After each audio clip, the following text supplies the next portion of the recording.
Ladies and gentlemen, welcome to a brand new series of Crusader Kings 3 here on the Lord Master channel.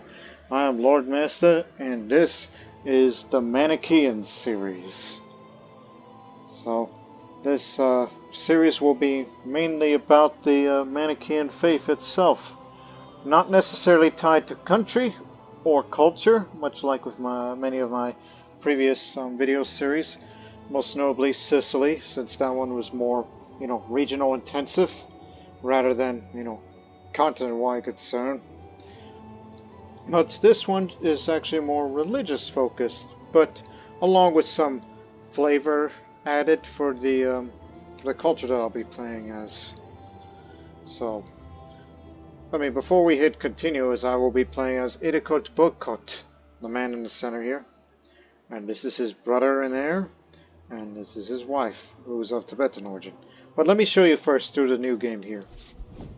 Go to 867, and you go to Rice Eastern, since I used the Rice mod, which as a reminder, that the Rice mod adds new flavor for the peoples and places of the world. This bookmark features just a few of the many potential playthroughs in 867 CE that might make the most of the Rice's content.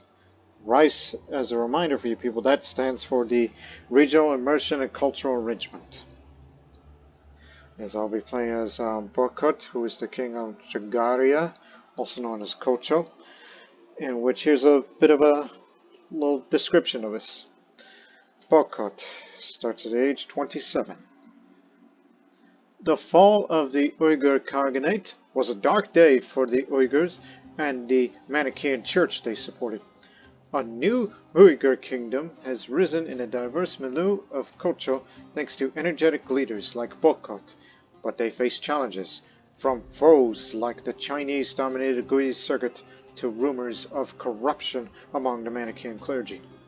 Water crises of the Uyghurs that the Uyghurs experience cause the decline of Manichaeism as they adopt new ideas or they find strength in their old traditions.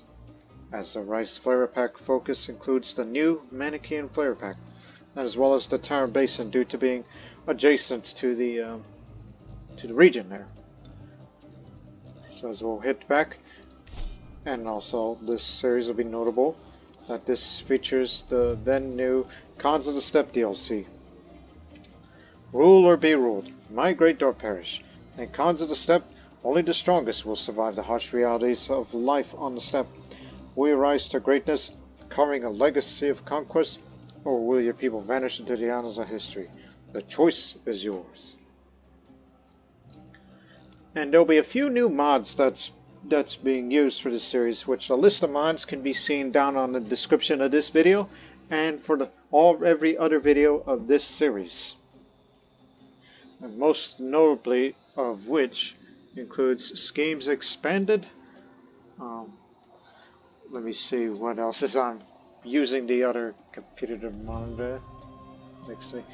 Silk Road Reboot, relevant due to the area I'm playing in, and of course the Ancient Chinese Generals and Cons Genealogy version 1.4.7, which was last updated back in April 29. So it's not really up to date, but I think this may add a few things that would make, doing this playthrough with the Uyghur culture much more interesting. But keep in mind, that's for expanded content for not only them, but also for the Han culture and the Sogdian culture as well, if you're interested in either of these. But I want you to keep in mind that I did this with, look, this save file that I'm about to go in. This was before I turned on that particular mod I just said, because I wanted to leave it off when I get the first save file in, because that particular mod is going to make some map changes a little bit, which I don't particularly like. So we have to go with what the map looks like now, and then come back here and turn this mod on, and so there wouldn't be any map changes, especially that affects the Khotan area. So let's go to it, as it's been 5 minutes.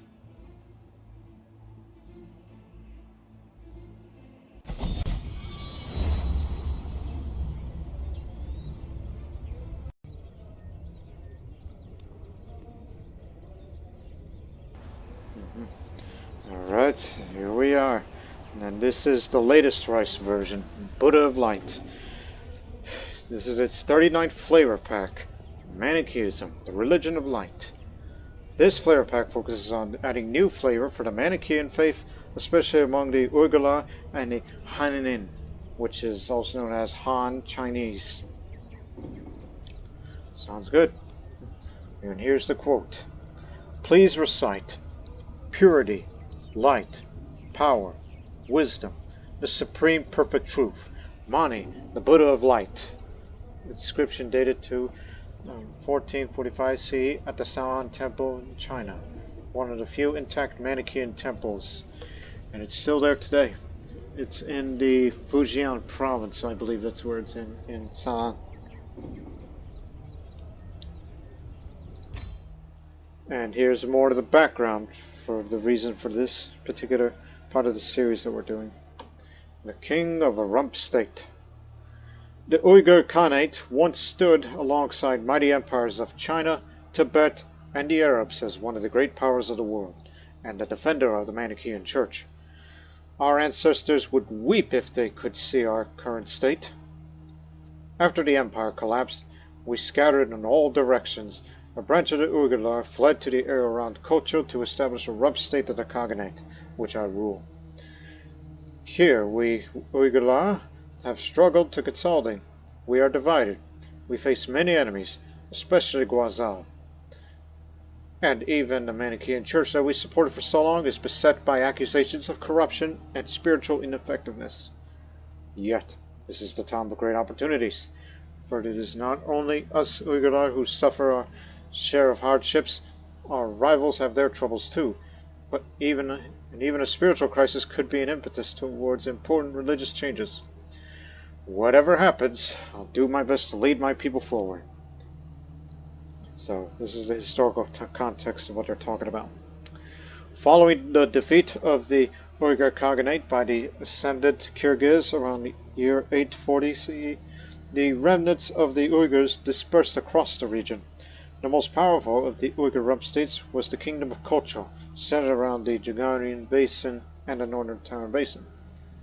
For several decades in the 9th century, Qocho competed with the Chinese rulers of the Gui Circuit, a nominal part of the Tang Empire, for the supremacy in the region, with both sides attacking each other at various points.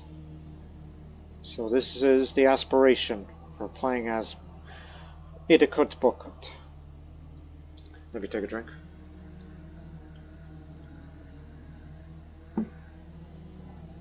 As the leader of the largest rump state of the former Uyghur Khaganate, Bokut faces energetic rival rulers and a declining Manichean Church, but he has great ambitions to restore some modicum of his people's former political, religious, and economic influence in the region. These are the main objectives. Be of Uyghur culture or a culture with the Turklar heritage descended from Uyghur. Turklar is Turkic, by the way. Be an independent king or emperor. Completely control the new Uyghur heartland in Qocho region, which I'll show you that a little later. Go on a pilgrimage to the physically caves at least once. Have a little devotion to devoted servant higher, and have a level of fame of illustrious or higher. And the rewards will be great. 100 legitimacy, receive 1,000 best special soldiers, including some men-at-arms. 2,000 prestige. Every county in the new Uyghur heartland of Qocho gains 1 development. And here are the bonus objectives in addition. Be allied to or have as a tributary or vassal the ruler of Vijaya, Khotan, or destroy, or to hold the title.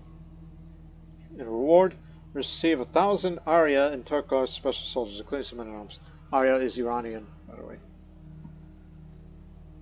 Be allied to or have as a tributary or a vassal the ruler of Guazhou, or destroy or hold the title, which you receive 1,000 Huara special soldiers, including some men-at-arms, or as in Chinese.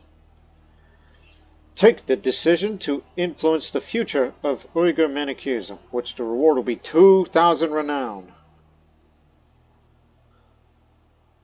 So, I'll click the outline of what is that place you're talking about. And of course, we could not do this mod without the Dark Ages mod, which has been an essential mod for many of my playthroughs ever since the Haran series. So, those who've seen my past series know what that is. So I'm a veteran Dark Ages already. So, this is the outline, like you can see the white outline. So basically, you're supposed to control all of Jongar except for this part if you so wish to. Half of Vijaya, Kingdom of Khotan, which I do hold, and as well as to conquer Guazhou and a part of Xi'an. So that means that includes the realm of Axi and a Exina.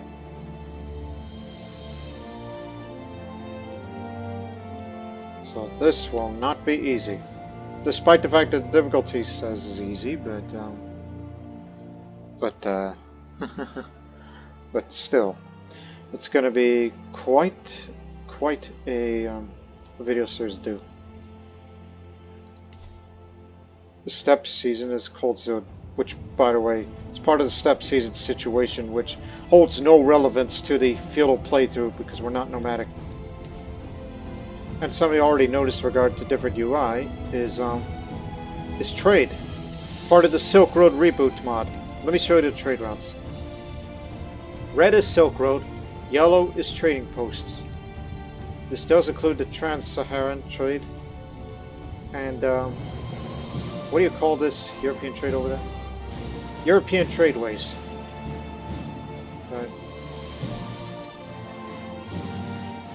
So basically, it's an old mod that's dated back from way back at either 2021 or 2022, but Silk Road Reboot is a revival of it, which honestly, due to the relevance of the location of the playthrough along with Silk Road, I thought that it's kind of needed for good. But still, it was something to something that's needed for this part of the video series. Give me a moment, let me take a drink again. You know I'm going to be pretty talkative.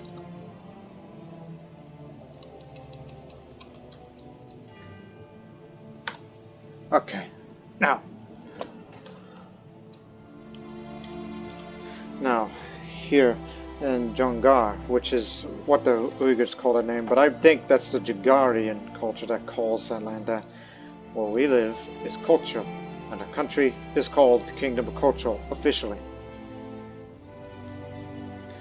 So, besides the map changes and all that, and I've mentioned some decisions, and it's the reason why I have that other mod that I mentioned earlier that gives you the more cultural decisions, whether you're Uyghur, Han, or Sogdian. But in this case, for the Uyghur culture, look at these that you can do. Claim the Gaochang Kingdom, which you've got to completely control the province of Gaochang. Click on it. So, we control most of it, but it needs 2 more parts that needs to be taken to enact this decision. And you'll gain prestige and renown for that, and as well as the little dynasty modifier. Excuse me. That's a dynasty modifier here. But for culture itself, permanent modifier.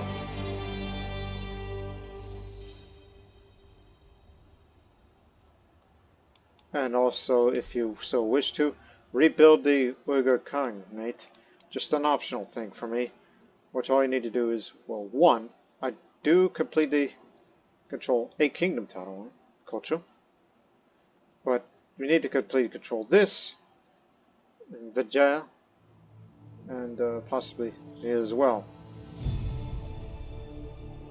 Or even go up to other areas that we wish to expand to.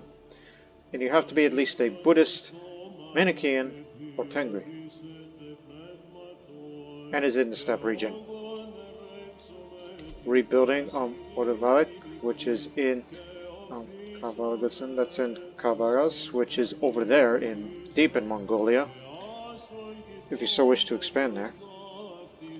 claiming Gonzal, which we have to completely control this area, this duchy. Click on that area.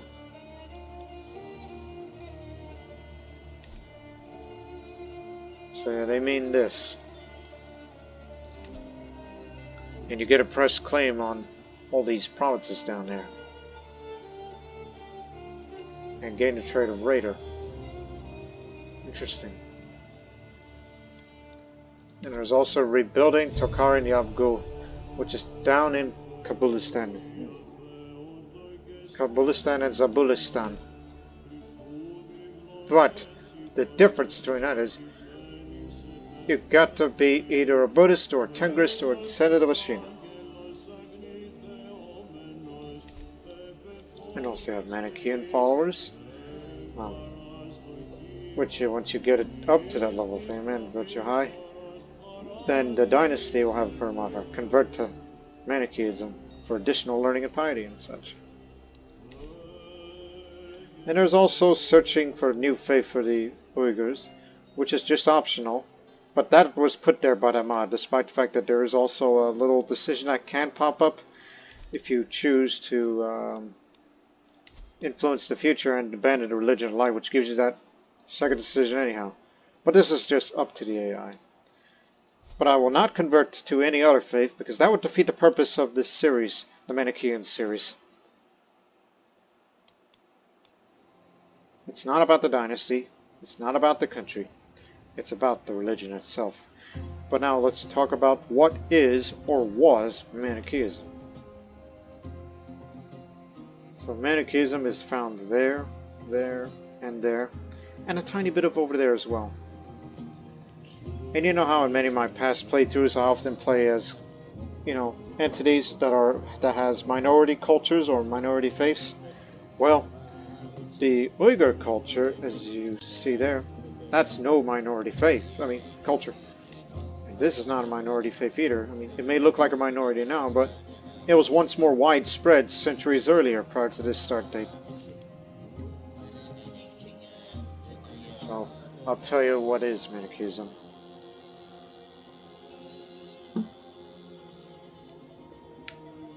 It is an organized dualist faith, and it does have a head of faith, an Archegos named Abga, who resides in Samarkand.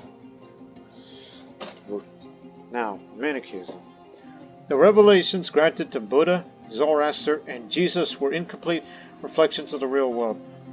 The Prophet Mani brought the final revelation of the existence of the spiritual world of light and the material world of darkness. Now the human souls, as of all light, gradually return to the Creator. So what is dualist?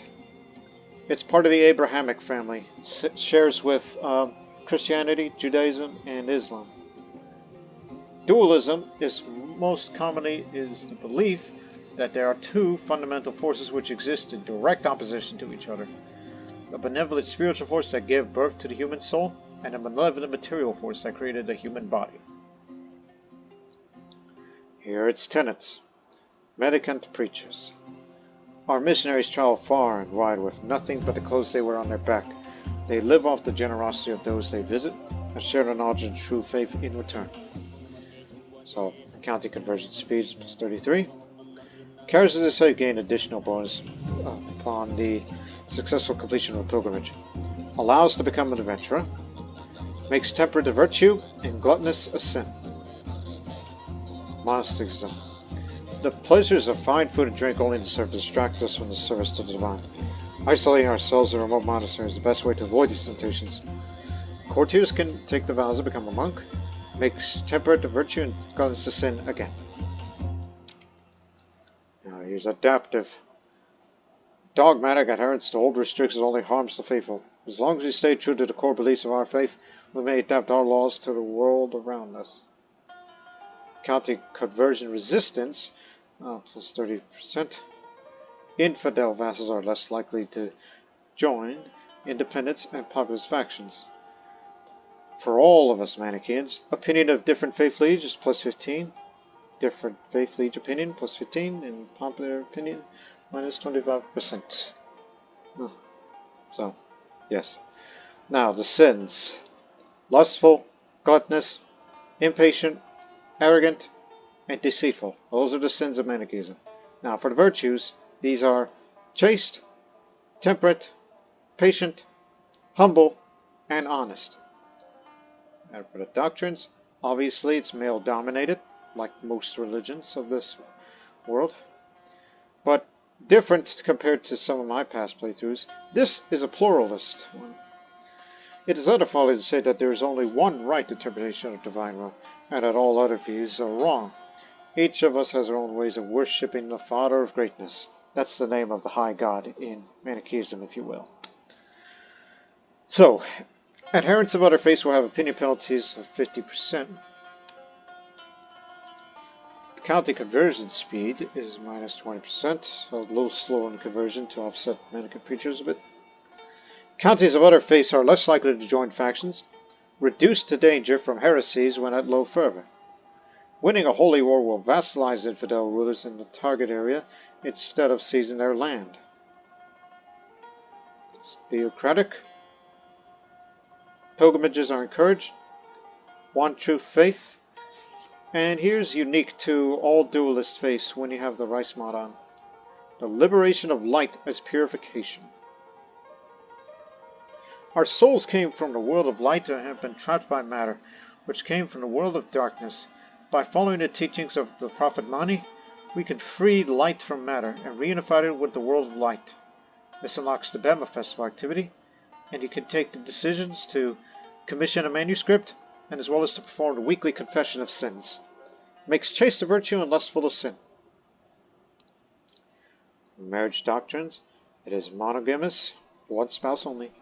Divorce is always allowed. You don't need to ask somebody permission like your head of faith to say divorce, like you do with the Catholic Pope. So it's always allowed, as long as you spend piety for it. No such thing as bastards. Consanguinity is cousin marriage. So marriage between cousins is allowed, but relation between cousins will not give the incest secret. The relationship is a holy matrimony. For crime doctrines, same-sex relations, deviancy, male and female adultery are all shunned. Dynastic kinslaying is criminal. Witchcraft especially is criminal. Which, by the way, if you didn't have the rice mod in vanilla Manichaeism, witchcraft for some reason is accepted. But in actuality, it's criminal. Because you're doing a practice from the Prince of Darkness, or the things that come from the material world of matter. You know what I'm talking about? Now, beyond nudity is none, as the adherents wear clothes. Clerical function is control instead of alms and pacification like we did with the Muslims in the previous playthrough. The clerical gender is either a man or woman. Clerical marriage is disallowed. The elect are not allowed to marry. Fortunately, spiritual but revocable for clerical appointment, which means you can fire one and replace with another one. And a funerary tradition, stoic burial, like with most faiths of the world. And one special doctrine, Gnosticism, considers other Gnostic faiths and dualist faiths to be astray instead of hostile or evil. Giving away titles relieves a proportional amount of stress, makes temperate a virtue and gluttonous a sin, again. For all Manichean characters, it's -2 stewardship and +2 learning. Through knowledge, the divine spark that rests inside all humans may be liberated and returned to its heavenly source in the spirit realm. And also I'm using a tiny mod called Gnosticism Expanded, which is, they give out that little change. They view other Gnostic or dualist faiths to be righteous without it, but with the mod, astray, so it kind of makes it more sense. The only other dualist faith that comes at the start is with Mandanism. And again, this is the head of faith who resides in Samarkand, and he's a torturer. Oh boy. But despite his vices, he's rather virtuous. So we give praise to him. Respect. Do what you do over there in Samarkand, okay? Don't let those Muslims antagonize you, otherwise you know what to do.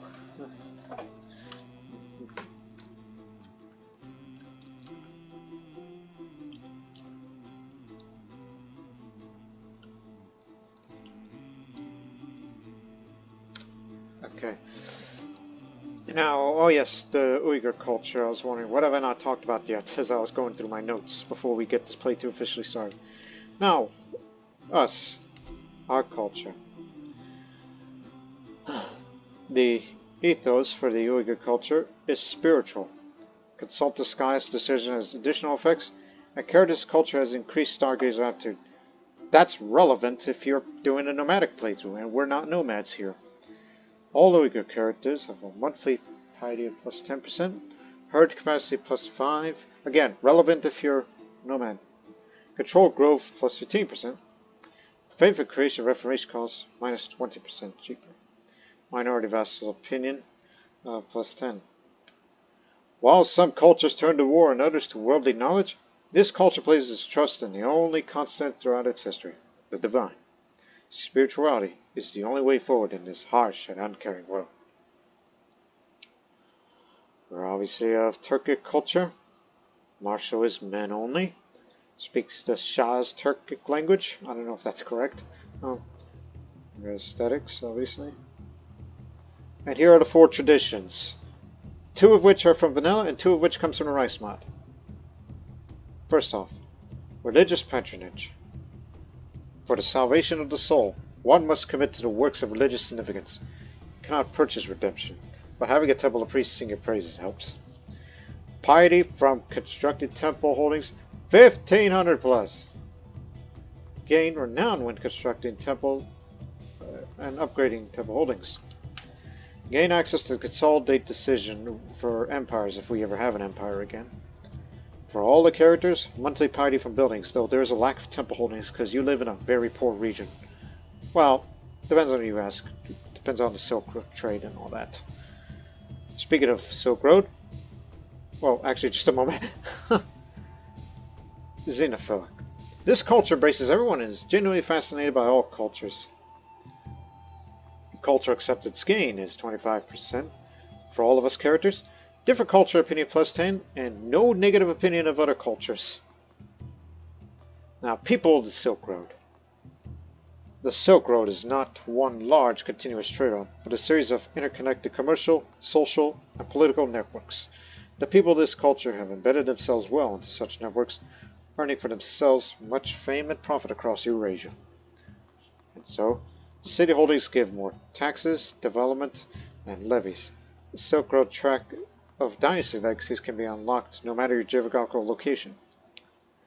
The decision to reinforce relations with the Silk Road communities can be taken more than once in a lifetime. Unlocks the character interaction to present skilled Silk Road entertainers to other rulers. Also unlocks the decision to sinicize as a West Asian for cultures that are not of Chinese heritage, if you live close by to them. All of us characters, diplomatic range plus 20%, different faith and culture opinion plus 5, travel speed and safety plus 5%, and finally, unique to the Uyghur culture and the Uyghur culture, which they diverge from Uyghur, so we consider them as distant cousins. Scribes of the Steppe.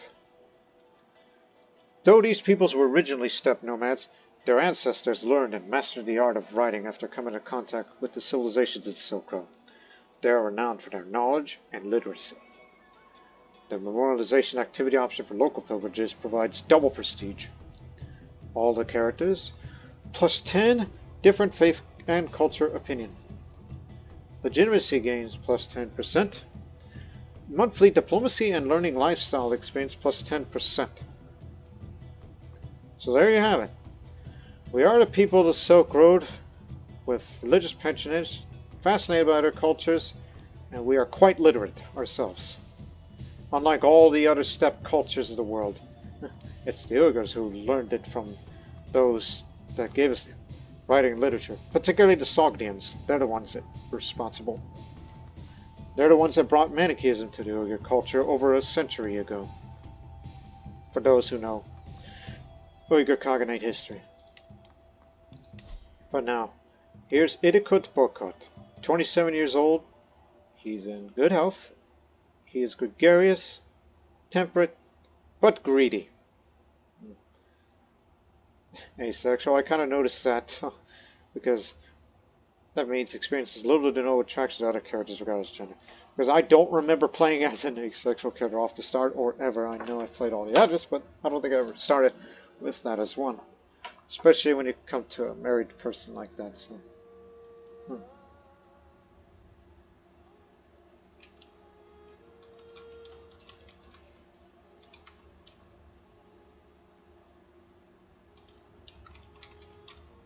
Okay.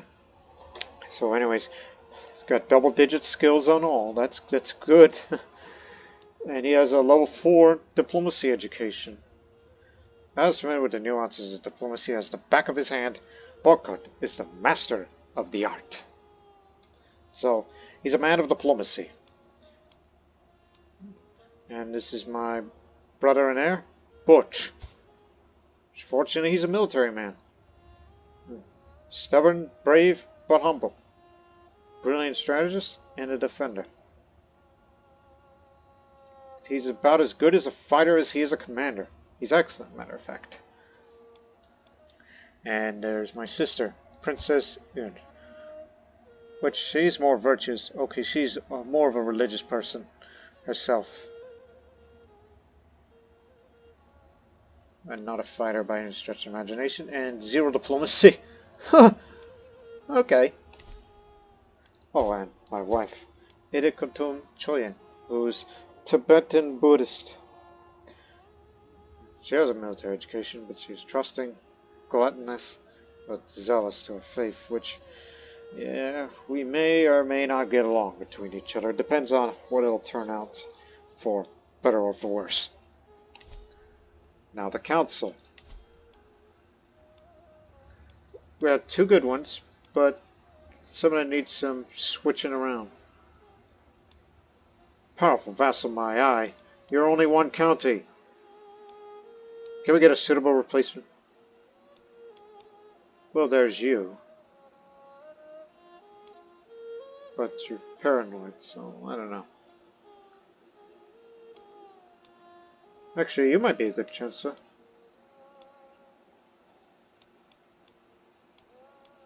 Because chances of screwing up, you know.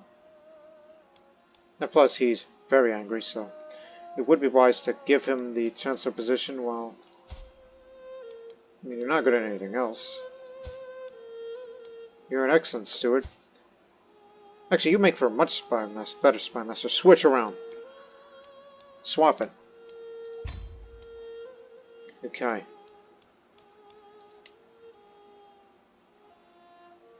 Courtiers would be the man, but let me see.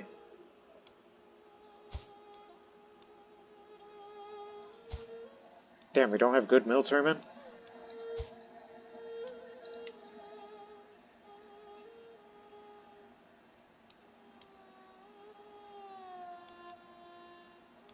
I'll tell you what, Kubisar should be the marshal.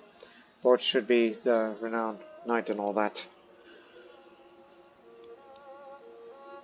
But I'm quite timid about says, hey, give me a position while I make this guy more mad at me. Let me see of his traits.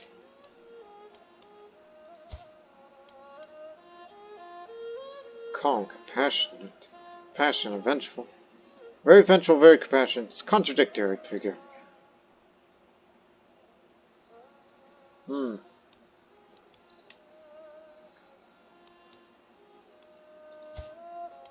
I mean, you do have some degree, but chances of screw up. But I know you're just a minor vassal, with little no good skills. So, I'm gonna swap you with Sagarak, and then fire you with Vayus, and so that way everyone can be happy. And go for domestic affairs to try to lower this. You're gonna be the first man that I'll try to sway. So take what you can get. Moderate chance. After all, I'm a man of diplomacy. I'll sway you all, but hopefully his work will get them right pleased with everyone.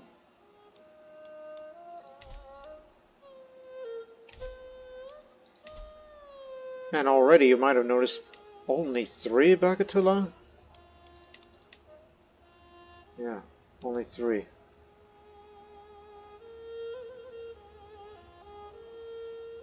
Some are a bit more left to be desired.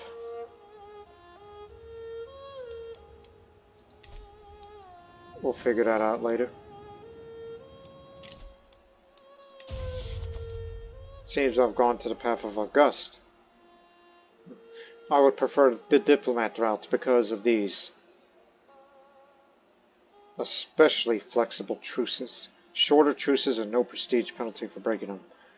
When it comes to times like these for territory expansion. Let's speak of territory expansion. Doko conquest. Forced vassalage. Also be very useful.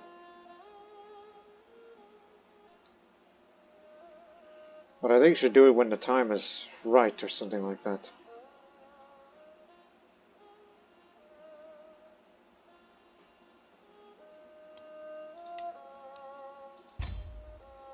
So go for this, next agreement, and scrap as a step.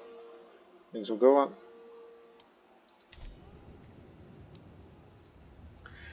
And remember, one of the bonus objectives is to have an ally.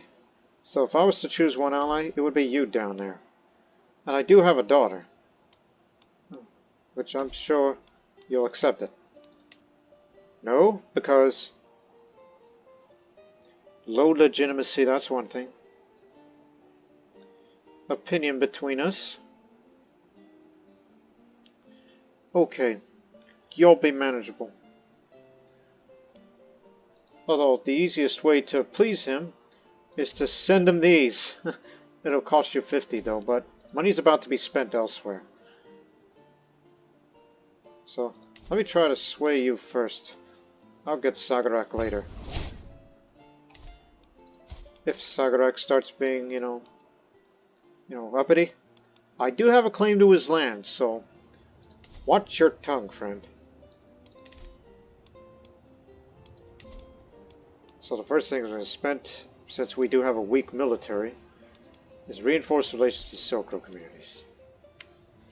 Silk Road is a home to many different ethnic communities. It would be wise to reach out to the leaders and elites of such communities in my territory so that we mutually assist each other. I receive a character modifier for 10 years, the bonuses of which depend on which community you picked. The community you choose might support you in the long term through random events and by unlocking new decisions for you. Some historical context here. The lands of the so-called Silk Roads have been a home to a blend of many ethnicities, religions, and cultures, then and now. In various urban centers, diverse communities of different origins often played major roles in local affairs despite their foreign origin. For example, the Chinese-dominated city of Donghuang had a significant Sogdian minority. Some rose to high rank. It was also home to many other ethnicities like Tibetans, Jews, and Takarians. Cost you 20, 75 prestige. And I know what to choose immediately. The Steppe community. The Steppe peoples of the Northern Steppe are a contentious lot, but they're not always the most reliable. Their skills as warriors and adventurers cannot be ignored if you seek to bolster your military. It's time to prove the contact of the Steppe communities. So, this option increases the power of and chances of receiving gifts of special soldiers and character modifiers to improve the scheme's success chance and advantage in battles from the local Silk Road communities, and unlocks a decision to recruit Steppe warriors. Let's do some networking. The lands and cities of the so-called Silk Road have been a vibrant melting pot of different peoples for generations, perhaps even before the rise of the great empires of Han, Rome, or Persia. Thanks to these extensive networks, there are flourishing communities with origins from across Eurasia, even in my realm. Cooperating with them may be helpful if I'm to achieve my ambitions. In particular, I decided to reinforce relations with the Steppe community in my realm. These northern nomads are feared by some and admired by others, with their mighty bows that never fail to miss, and their horses that thunder across the steppe. Few who doubt their abilities in war. Associating with the steppe warriors means others will respect me too. This will last for 10 years. Now as we scroll all the way down, There you go. Recruit step warriors. Now that I've been networking with the local steppe communities in my realm, I wonder if some of their feared warriors would be willing to fight under my banner. Their skills in horsemanship, archery, hand-to-hand combat, and other forms of fighting, as well as their deep knowledge of strategy, tactics, and logistics could help me in my wars. So I'll get an army of 200 men in Qocho. Better they fight for me than against me. Few will ever doubt the ferocity and might of the warriors from the steppes, who fiercely combine ruthless courage, skills in horsemanship, and a variety of weapons, and shrewd cunning to defeat their foes. The mere mention of their galloping hordes is enough to strike fear into the hearts of many across the Silk Road. I am fortunate that the local steppe community is agreeable towards me. In fact, I managed to convince a number of them to volunteer to serve in my armies. Now my enemies will tremble before me. So we got 200. 100 levies, 50 horse archers, and 50 light horsemen. Also station them right here.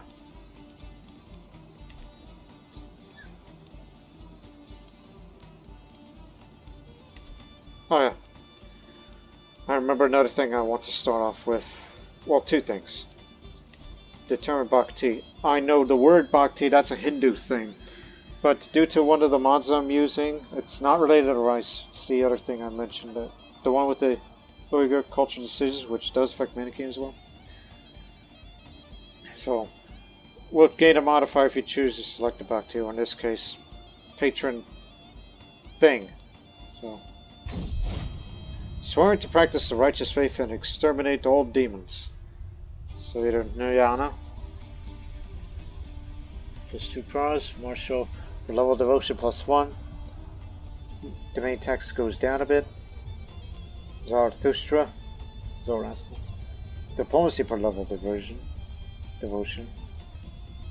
Monthly stewardship lifestyle experience, Zoroastrian pin. Yeshu, that's Jesus the Splendor. Small boost, piety up, Christian opinion up.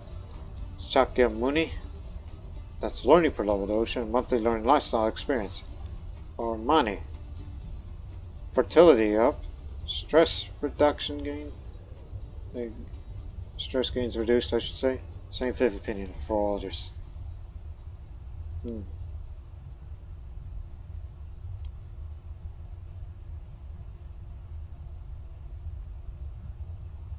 I think a bit more level devotion via diplomacy. A bit more diplomacy via level of devotion would be good. So I picked Zarathustra.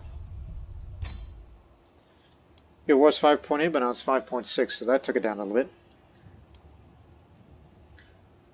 And now, commission a Manichean manuscript. Unlike other prophets, Mani urged us to record his words so that his teachings remain pure and uncorrupted forever.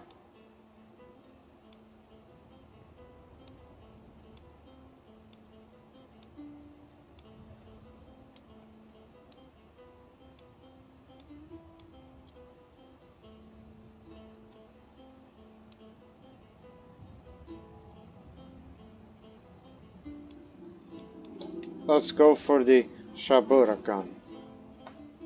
What is that? That means dedicated to Shapur. It's a summary of Manichean teachings written by Mani himself. When equipped, this artifact lets you gain extra prestige from the Bema Festival activity. May Mani's teachings endure. That'll cost you additional 25. So, you'll gain 50 piety when the manuscript's complete. If you have at least 12 learning, which I do, you can take the option to write the manuscript yourself and gain an extra 75 prestige, which is the way to make it all back. But we'll have the working on a Manichean manuscript modifier while this is ongoing. For historical context, Mani emphasized the importance of the written word to his followers, as he believed the previous prophet's teachings had become distorted over time because they were not initially written down. He even painted pictures of his teachings for those who could not read. Because of this, Manichean manuscripts were not only revered among the Manicheans, but had a reputation of quality. In Muslim sources, for instance, even hostile ones, the beauty of the Manichean books was something of a aphorism. You can do this as long as you have this doctrine in your religion. So there you have it.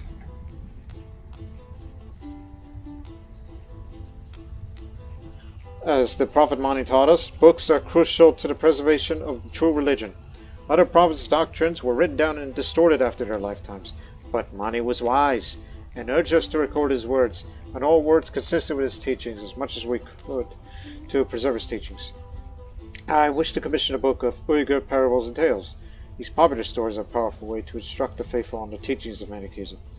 I could ask someone to do this, particularly the member of the elect, or I could even do it myself, if I have enough skill in the arts of writing.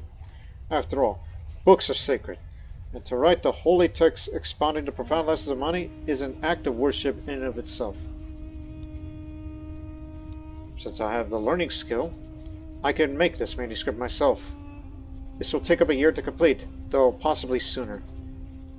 So basically, within the next 12 months.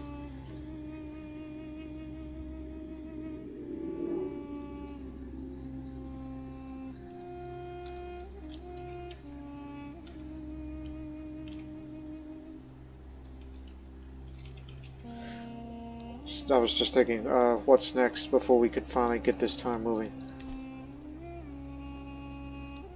Well, since we do make quite a bit of money here, I think it would be wise to invite the Bagatulor, because we need good fighting men in our ranks. Although we lost out the hold court thing, so we'll hold court a little later. So, nothing much we can do now, but let time tick along now. One thing though, you have a good decision. We got 2 average. Ah, my mother. Of course.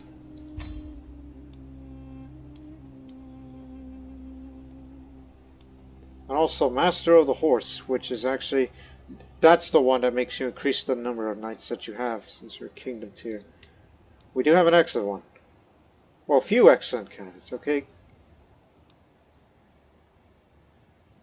Why not my wife?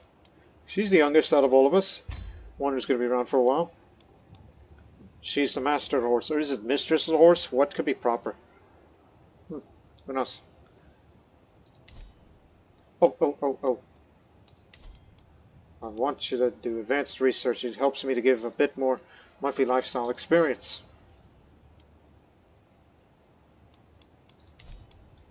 So needed that. So let time tick along now.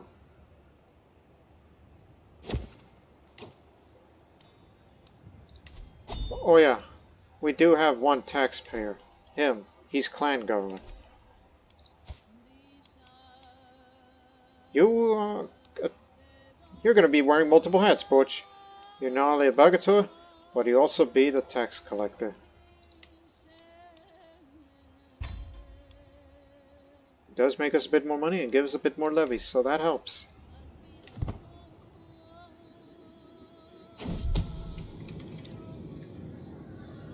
Yes, thank you very much for the information.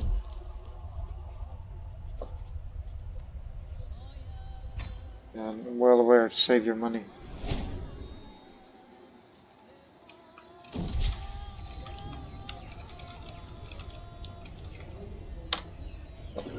Long-term plans. I cannot spend it because I'm greedy. I'm a greedy character. Also, what is it? Foremost Bagators between Aga and Bush. A healthy rivalry between meddlesome fighters to be expected, but the growing discord between Aga and Bush is souring the mood at court. That is widely regarded to be more skilled, but Bush clearly takes issue with the assertion. In the middle of the audience, the latter bursts to my throne, and clutching his sword held across. Idiq, only one of us can claim to be Idiqut's most skilled Bagatur. Bagatur. Meet me outside and I'll settle the questions. I would cut you into pieces where you stand if it were not for the presence of my Idiqut, you gullible knave. Apologize and let me spare your life.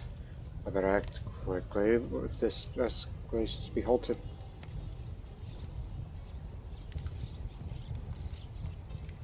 Huh.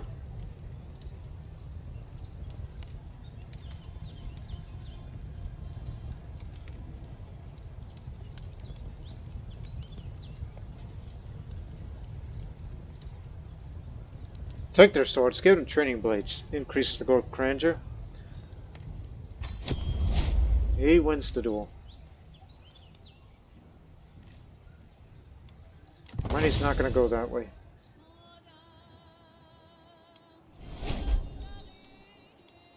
What's my court type, by the way? Scholarly court.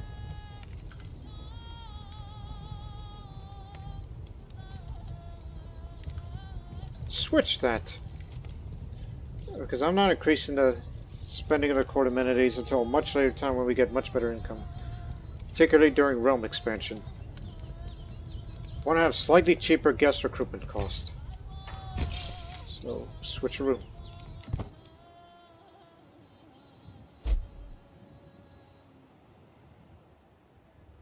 I'm going to try to get a hold on the VIET so I can ally with them. Just to further increase their opinion. Despite our differences, I impregnated her. Get to have my first child.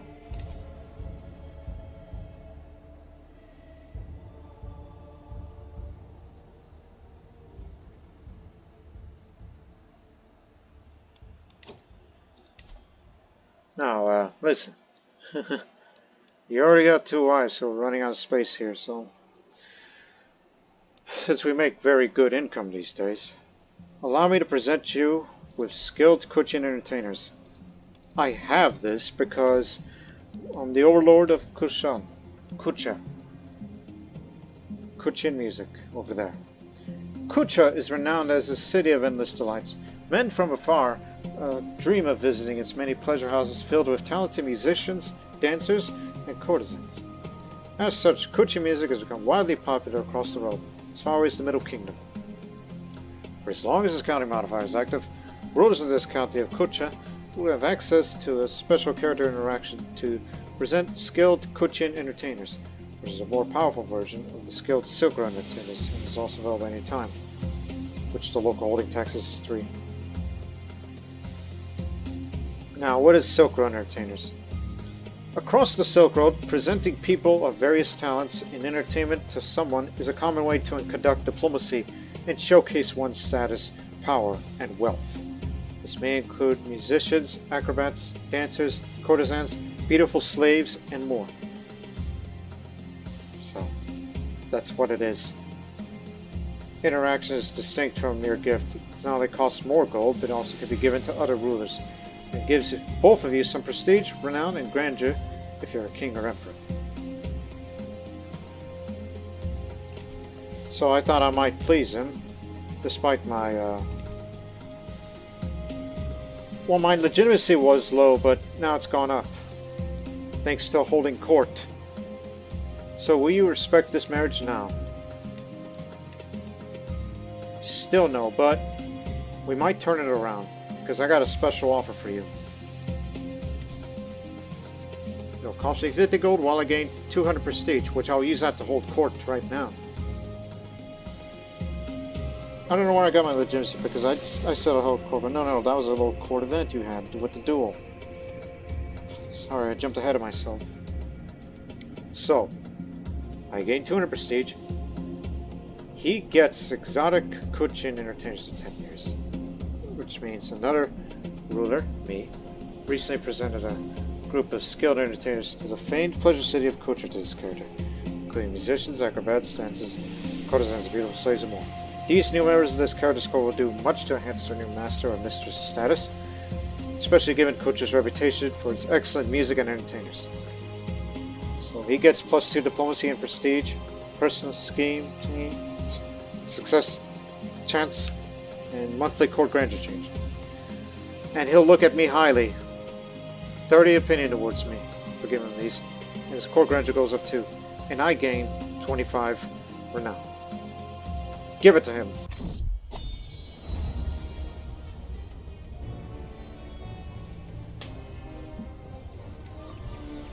when a powerful Idiqut like myself wants to make a great impression of another member of the elite, a basic gift of silk, gold, or other luxuries will not suffice.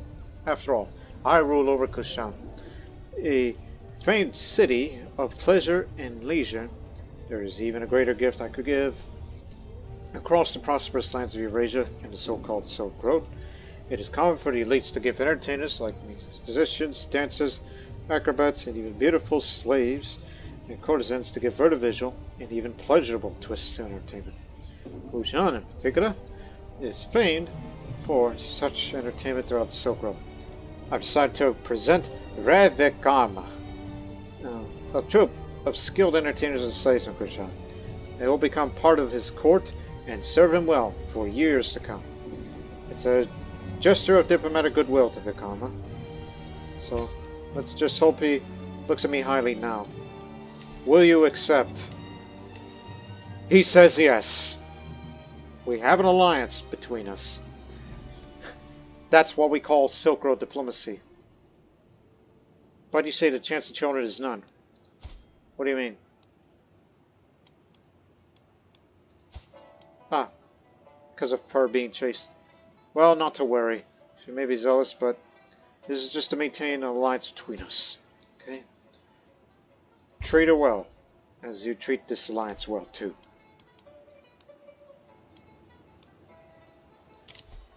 Now, let's hold the court. In order to be a successful ruler, I must actually rule on the various dilemmas and situations which arise within my sphere of influence. By officially inviting all my subjects to travel my castle and petition me for aid, I'll be able to stay informed, sway the balance of power, and visibly show the world that I am in charge. I'll increase my court grandeur, legitimacy. I invite my guests and subjects to petition me for assistance. I might learn of exclusive opportunities, might be able to influence situations in foreign realms, might gain additional court grandeur, might gain or lose opinion, prestige, gold, and more. Let's hear 'em. Sitting on my throne, I gesture for my guards to open the doors of the hall. A stream of people file in, some lining up in my throne, while others move out of the way so they can simply observe the proceedings.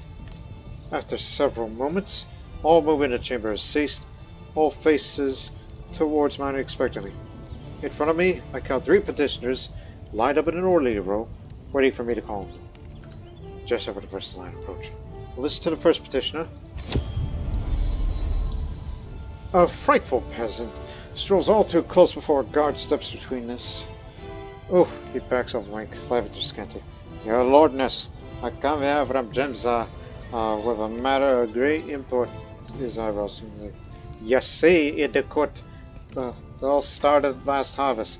Furious goat wandered into Prioress's niece's shack and caused a great mess, she did. Snaps like, oh, you shouldn't have seen the magnitude.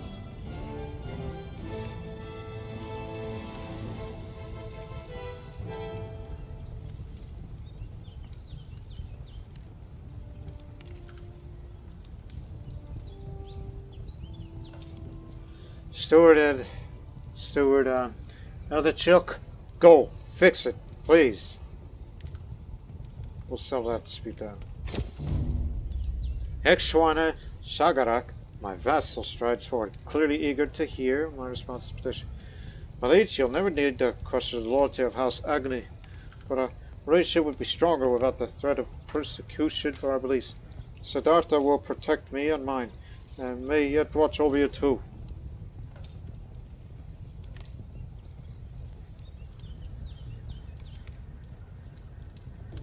After all, it's largely Buddhist territory.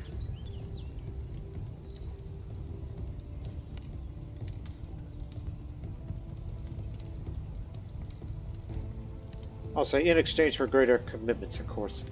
You'll be religiously protected, but you gotta pay me more tax, because I'm greedy, you know. It was 6, but now 6.1. Stifled comms. A provincial merchant steps forward, clearly out of his element in my rich halls. I beckon. Come, man, we don't have all day. Yes, my lord, he stammers. I'm Uzluk, representing the disgruntled traders and freemen of Tushy, Beshbalik's greatest city. Tolmer, our mayor is the barrier to commerce and the town's interests. We humbly ask he be replaced by someone else.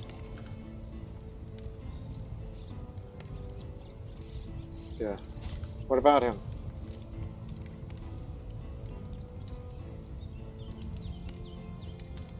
He's alright to me. Diplomatic growth. Jump up a bit. It's not that big of a deal. Development level change up.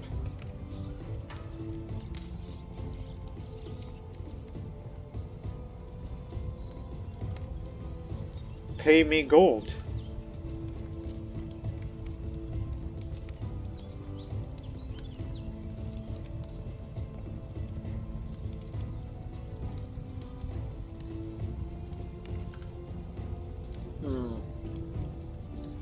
Stifled commerce. Oh dear, don't want to have no peasant revolts. My hands. So, why not get rid of him? His lecture will come early.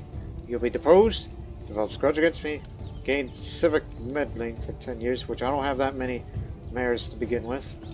But the development growth in the Baglici of Bespalik will increase by 50. The growth.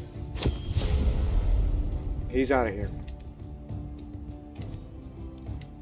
As the last petition departs, various courtiers fall out of the room, having business to attend elsewhere. Others remain, talking amongst themselves about the recent proceedings. Soon, the ceremonial formality of the proceedings dropped away entirely, with the hum and bustle of normal courtly life taking its place. The business here is done. Gained the legitimacy quite a bit more.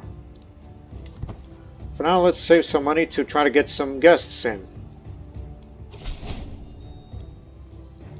Alliance formed.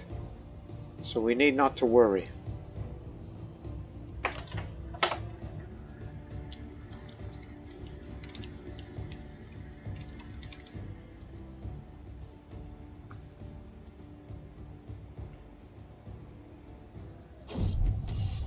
After catching a pair of peasants hailing from the lands of Kamatike Punakame of Kumtag, I've learned about who was responsible for the unsuccessful attempt to raid my borderlands. Maybe it's time for payback. Gained some prestige.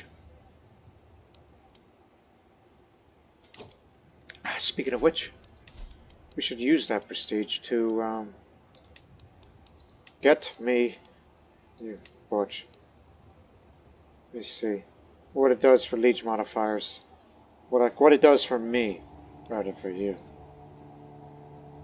Heavy reinforcement rate. Travel safety. Army damage. Yeah, give me stalwart. And then valiant. Bags or Tour of the Wolf. That's what it'll be called. That'll cost you 150 prestige. There you go.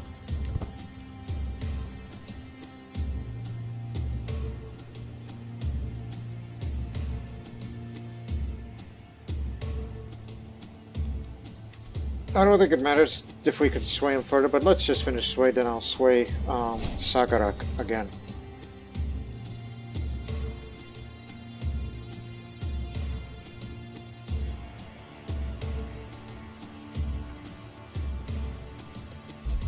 Good, okay, stop that.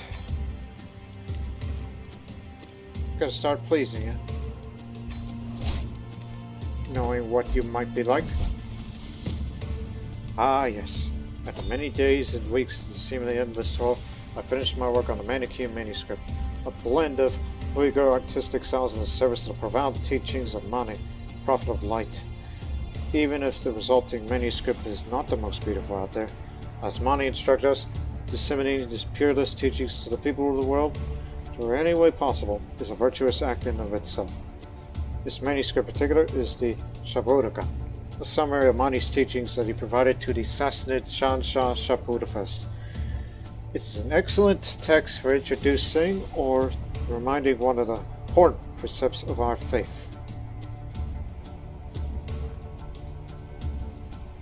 So, +1 diplomacy, piety, vassal opinion up. May this manuscript help spread the teachings of Mani. Gained 50 piety and 75 prestige. Put that on.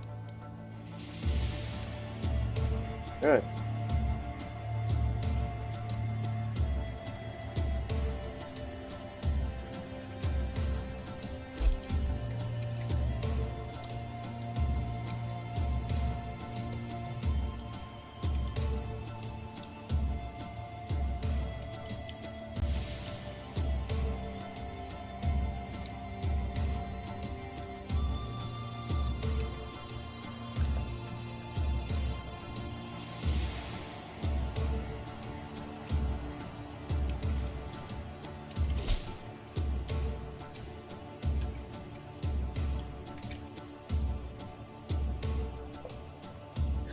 Alright, what do we got here? As I was looking at something. I arrived at Culture to pay homage to you, glorious Idiqut, as a show of my loyalty. I bring you rich gifts worthy of your majesty as a token of my goodwill to serve you. So you're giving me money. Excellent, bring him in. I wait patiently on my throne for the arrival of the VIET, who is soon announced and ushered before me. He kneels in deference as attendants bring forth his gifts of coin and precious objects. The oath is taken, and scribes record his pledges to serve the Idiqut of Yanga, or Qocho. At last I bid the be arise, confirm my satisfaction, and his rights to align the rules of my step. I accept your generous gifts. More renown for me, more grandeur, prestige, and especially gold.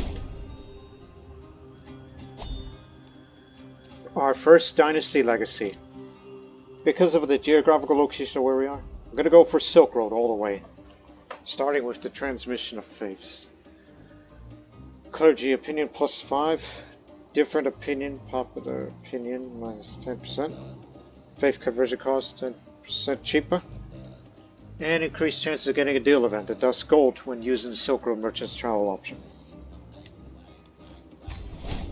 So yes, Silk Road.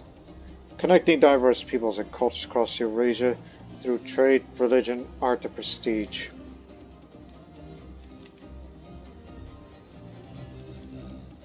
Now, let's get those guests in.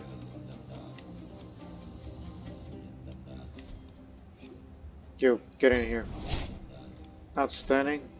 Get over here. Intelligent man. Competent fighter with commander. You, get over here. And you, get over here. I just noticed you. I'm gonna pin you. In case you're wondering, people, it's like, hey, what's the deal with him? Shapur Rokshan. This character here, he's actually an Easter egg character from Rice. Because, let time tick along, as I'll keep an eye on it.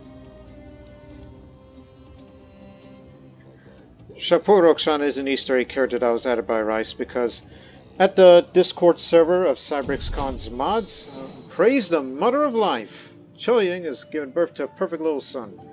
One day, child, you will carry on my legacy. What name would befit in Idiqut? Pangtele. Named it after my father. Yes. Name him after my father. Oh, anyway, Shapur. So at CyberXCon Discord server, he was posting these near daily teasers of what could be the next flavor pack for Rice. I was the first one to guess correctly that it was the Manichean or Uyghur flavor pack. Yeah, I was the first one to guess it correctly. You come in too. I don't care about your skills. You're in the army now, son. Oh, what have you done? You fool. I'll do something about you soon.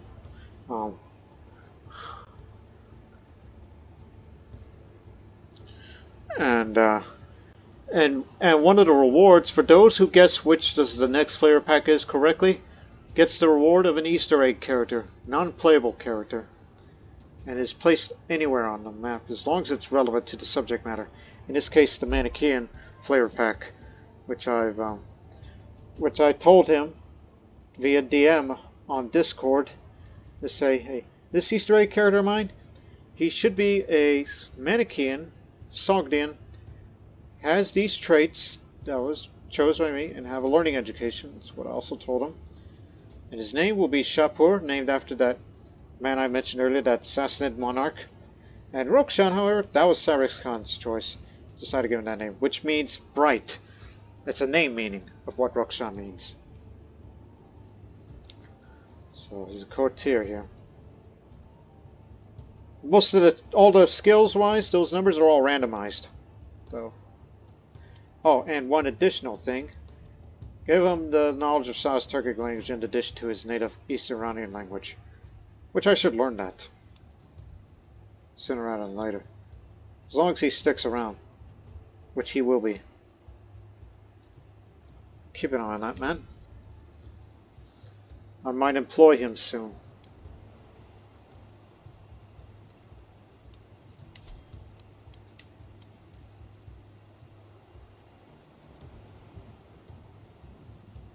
What can we do with an intelligent man like you? Hey, I got one.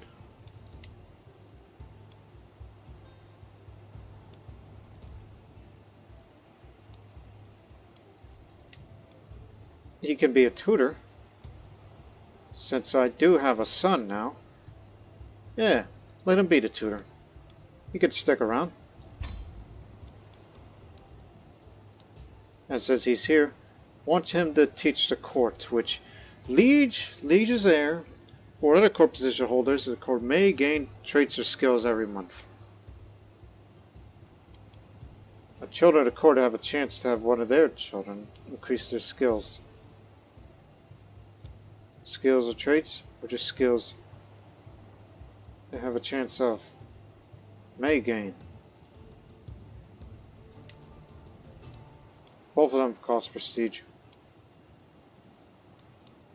But I do not have a wet nurse, and we can afford a wet nurse. Because I have a son, and he's dear to me.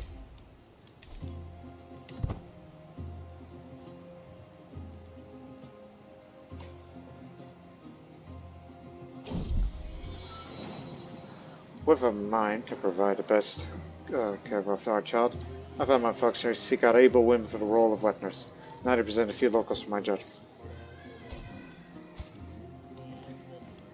They're both good, but I gain stress because I'm greedy, but I'd say Yadem is good enough. She's cheaper, because I'm a cheapskate. Now, as wet nurse, the task I could give her is either instill virtue, promote friendship, children of court may gain an opinion with one another, become friends, or stop being bullies. Encourage competition. Children of court may gain intrigue skill or prowess skill, but the cost of opinion with other children.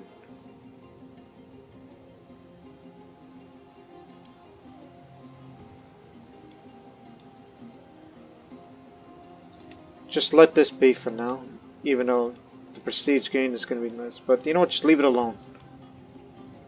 Just have her be around.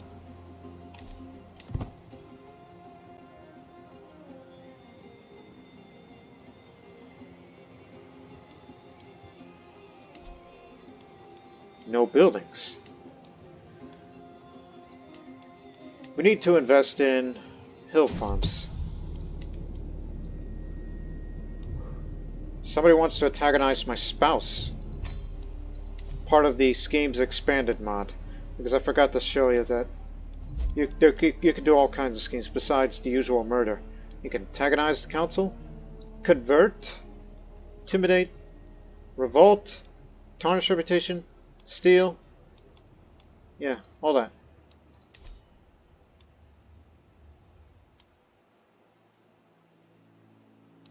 But you should only go after those with low intrigue. Like this. Or particularly go after those with low chance of scheme discovery.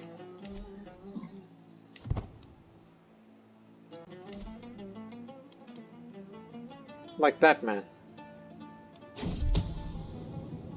Unsuccessfully mentored. I don't remember mentoring anybody. Ah, hold on.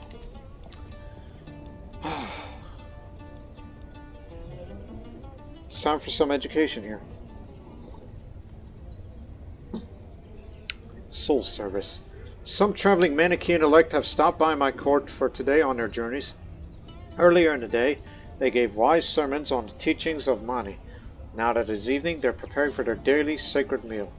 After all, as Mani instructed us, the elect can only gather to eat one meal a day, during which they must engage in prayer and hymns in order to redeem the light from its bondage in the world of matter or darkness.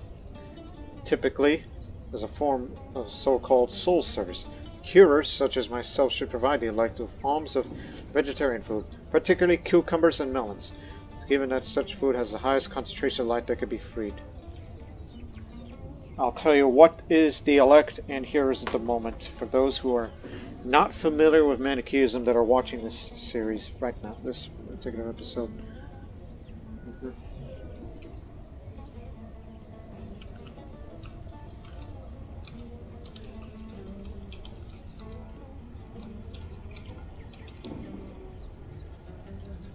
Had to take a drink. Now,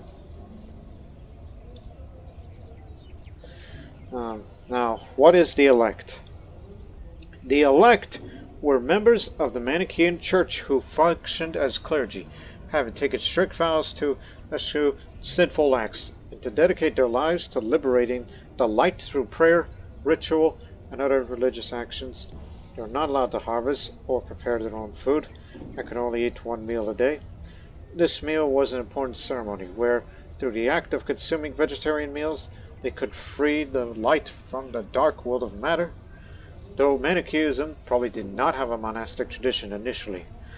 Manichean members of the elect in eastern regions like Central Asia and China likely adopted a monastic lifestyle due to the influence of Buddhism. And now, who are the hearers? The hearers were the lay members of the Manichean Church, though they did not have to follow the strict vows of the elect. The Manichean clergy. They still had to own their set of vows to avoid sin. They were also required to engage various fasting days in a weekly ceremony to confess their sins. Additionally, they were encouraged to do soul service by supporting the elect through alms and other forms of donations, like this event we're having here right now. But knowing that I'm a greedy person, I think I know the option. I could give 10 gold and gain 50 prestige to provide the elect with some vegetarian food and meal. Or spend 35 gold for 100 piety to give the elect many alms of vegetarian food, free to light. But as a greedy bastard that I am, I'll say, why should the elect mooch off food that belongs to me? Because I got some stress and I like to get rid of that.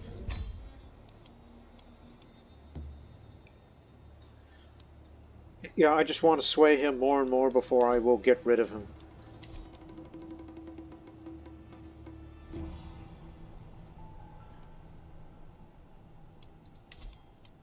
And earlier we just mentioned grave news. My wife Chung's falling ill with consumption. Oh no, that's an uncurable disease. The future is certain. Death lingers closely by our bedside. Yet not all is lost. Joy might survive. Luck should be on side. Only fate knows her fate. Only fate knows her fate. And a physician wants to know how my wife betrayed it. Oh, mother, you know that consumption is very, very bad. And she's only 18. God, life's not fair. Even if she didn't have disease, that stewardship was dirt poor anyhow. Does it hurt her fertility, by the way? No. But it would be wise to steer clear because, you know, what it could do. So I'll say be cautious. Do more than necessary. This is to help you to increase your skills as a physician. Failed treatment, aggravated wound. Oh no. And despite this, her health is fine. It's like, yes, severe penalty, but she's got sky burials because Tibetan Buddhism has that doctrine of sky burials as a funerary tradition, which causes disease resistance, small health boost. Disease is never going to go away from, but it does hurt all the other areas of my skill that comes from.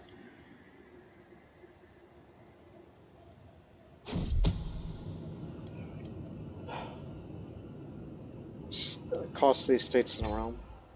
Money is going elsewhere. My wife is with child, and I should be overjoyed, though she's been acting strange. I cannot shake the feeling something is wrong.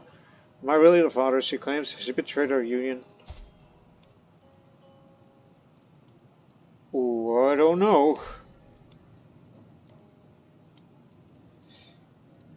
So, I will look into this discreetly. 90% chance that I'll discover the truth.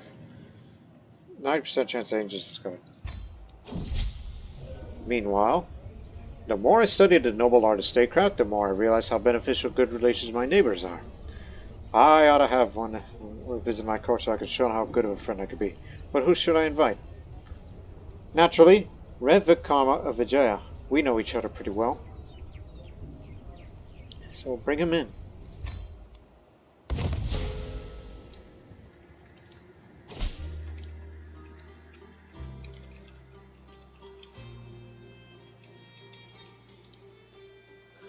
I graciously thank you for your invitation to your court. My retinue and I will arrive there in a few weeks' time. I'll put the search to work immediately. And bring a coat! It's cold out there! It seems that my fears have been unfounded. Despite every effort on the part of my spies, I found no indication that Idiqut Bokut has been unfaithful. Unfortunately, she found out about my suspicions and is very disappointed in me. Of course I trusted you all along, dear. Only had to be certain, so opinion towards me just dropped. Oh, I'm gonna have a sickly child when she's born because of that consumption. All that. The serene Red Vikarma is finally here. Tonight, we will have a feast to welcome our foreign guests. I've been hard at work with all the planning and preparations. Everything is almost ready and I have some time to add a final touch.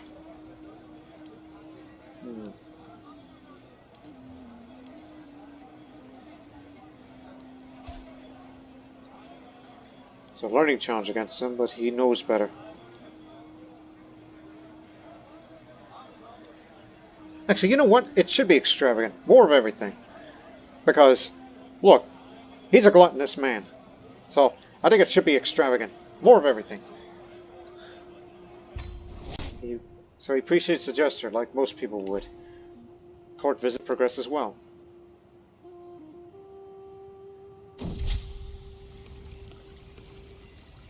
During our walk through the gardens, Red Vikarma and I paused to admire the view, the proportions, the colors. I have seen a few things as beautiful as this. But Idiqut Bokut, he says, is just a step before us. I feel I ought to say something kind in return. Perhaps something about his, well, you're a righteous ravener. You're very greedy, but also very honorable. But since you are honorable, man, I think loyalty and a sense of honor might fit.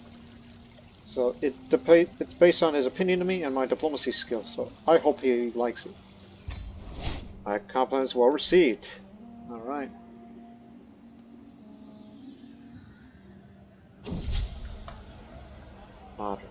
Your mother is a fine woman. River Karma says well upon his swarm's cavity, as I stand on Peksen, who is seated further down. My dear Idiqut Bokut, do I have your permission to arrange a private audience with Lady Peksen? Nothing untoward, of course. Just simple dinner in my chambers.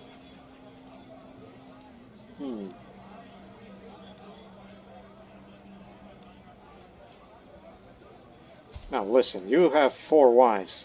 And you can't acquire a 5th one, sorry. And she's not of childbearing age, so I'll just say, of course that will not be a problem because he's my ally and we trust each other very well. So let it happen. For us, very well. I'll have no knowledge of what goes behind closed doors. But she's got intrigue as well, so you can't fool her. Not a problem.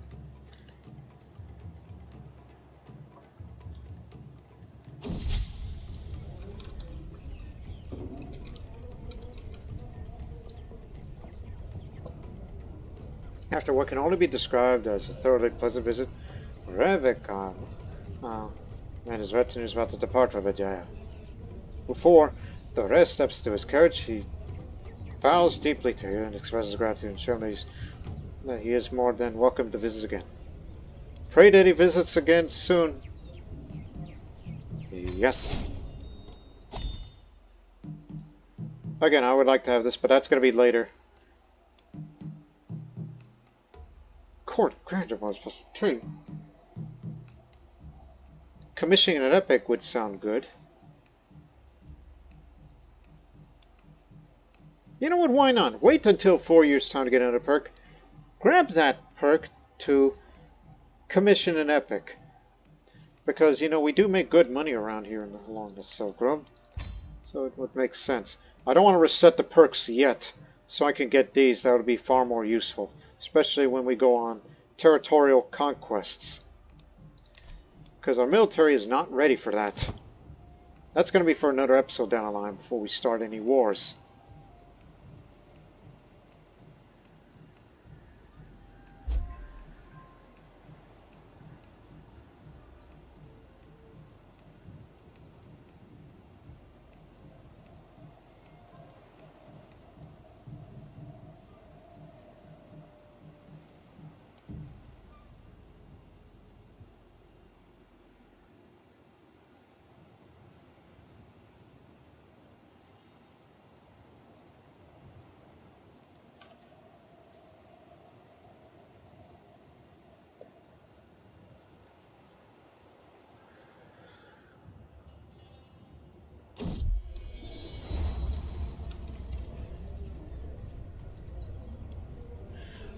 Alright. It seems that Sagarak has become a cunning politician. Plus one of all skills. So I take notice of performance of Extron Sagarak of Agni in the council or among the forum vassals meetings. I sense he's ever more influential in decisions being made and the advice being given to me. It's no wonder this political mastery improves his contribution and long-standing influence at large. Also, where are you going, by the way? Traveling towards Agnidesa. For what reason exactly? He went, like, he left there and visited this barony, and what was that about? Back, look at his modifier. Was he doing something? I don't know, but he's a talented one. And let me look at your vassal contract. So now it gives me this much from that little court event earlier.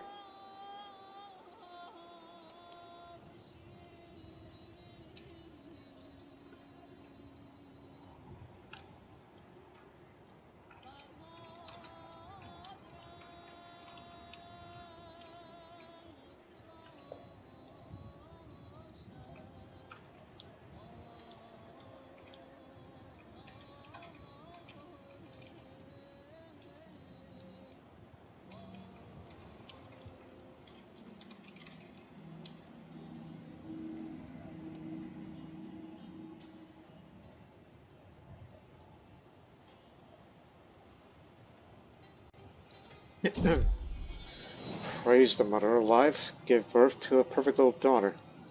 Not born sickly, is she? So, let me see. Mala, easy to pronounce by, you know, non-Turkic viewers.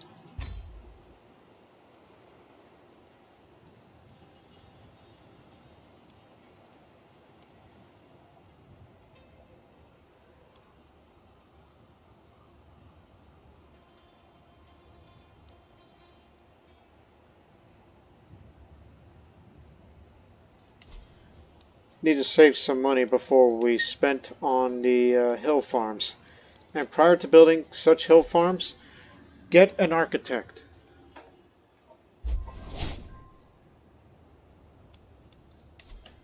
In fact, do we even have a royal architect? I mean, no, we don't have one, but I'm looking. I recall, is there a guest that has the architect? You! Get in here! You get to be my royal architect, Noga, as he's a Radonite Rabbanek. He's excellent because he's got the architect trait. So, this will definitely make a difference. And also he can have an increased fort level on my domain, useful during defensive wars, and also development growth in the realm capital. Of course, it'll cost you more gold for that, but development's very slow growth, but I can make it grow faster through him.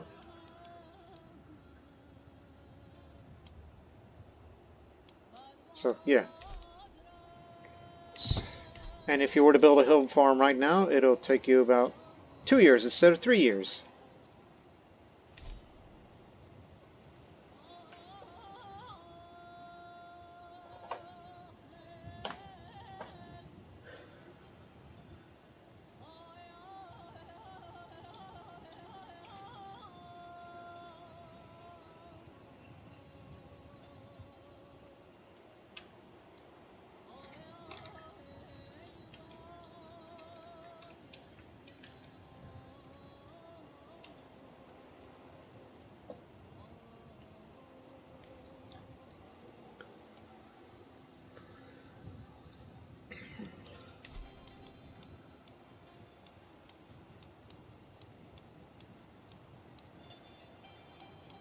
Weekly confession of sins. It costs you only 20 gold. Okay, good enough.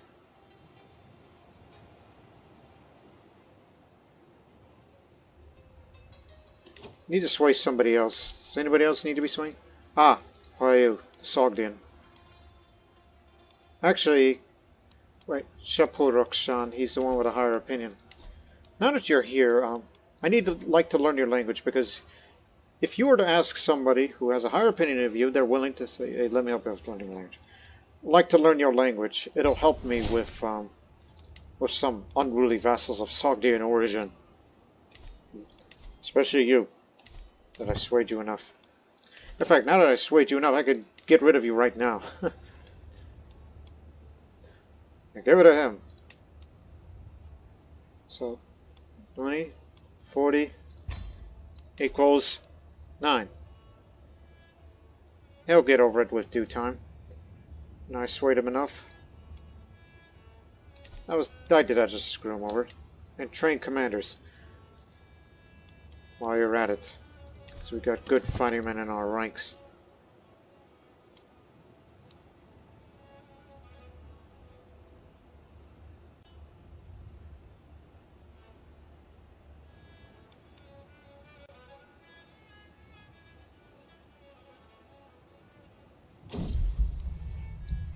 Walk down the hall, hear some muffled laugh. That voice, I'm not used to hearing it so bright.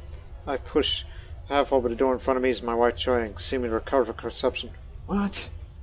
My beloved wife is well once more. It's not difficult to share it to your Joy. Wonderful news. The living spirit be praised. How do you lose consumption? Which is, again, it's an old name for TB, tuberculosis. Which I originally thought, that's uncurable, but she's cured. Oh! It's either by my mother or the father of greatness himself. Who knows? Anyways, I was taking a walk when Adik and Ettrick stumbled and fell on the ground. Immediately, Ettrick rushes over to help. Are you okay, Ettrick asks. I think I scratched my knee. Adik says, ouch. Let's get you to a physician immediately. My mother can fix you up.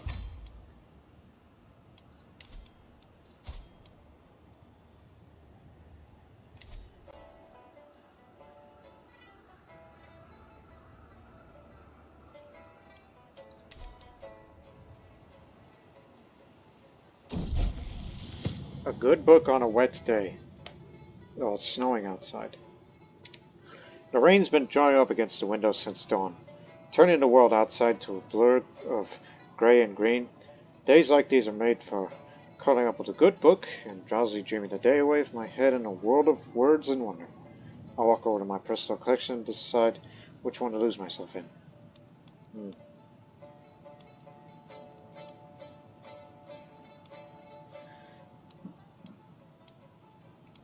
Well, since I'm a little bit of a man of learning, so I'll say, read a philosophical treatise of old.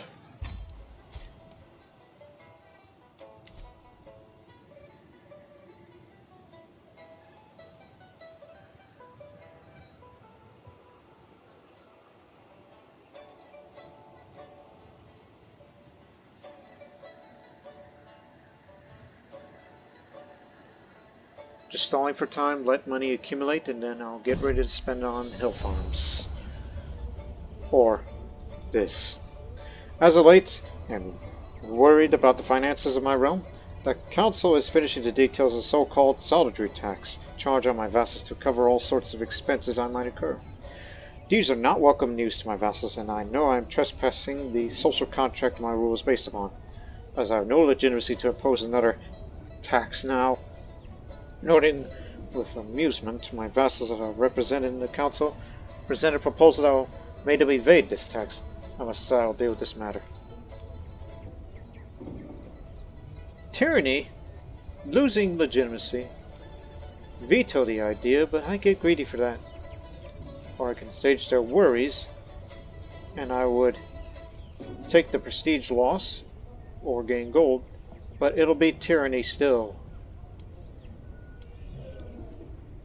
Or start my position or martial display. Let me have a think about it, okay? Because I like money. And I want to spend it on hill farms. That is my aim in life. So because of my high diplomacy skill, I'll say to the vassal's worries. Substantial because your diplomacy is at least 12. Use your superior diplomacy skill and think out of the box to charge of attacks without incurring tyranny. The success of this operation depends on your very good diplomacy skill, which I do have. Having the True Ruler perk, I think I have that right now. Yes, you do have True Ruler. I'm being gregarious. I am gregarious. Eccentric, I don't have that. I'm not a cunning politician, nor am I a diplomat. Having less than very good diplomacy and not following divine advice, this is going to work, alright? I'm about to gain some money out of this. This is a high chance of success. And you failed. You lose the prestige and caused a bit of tyranny. You can't win all the time, you know.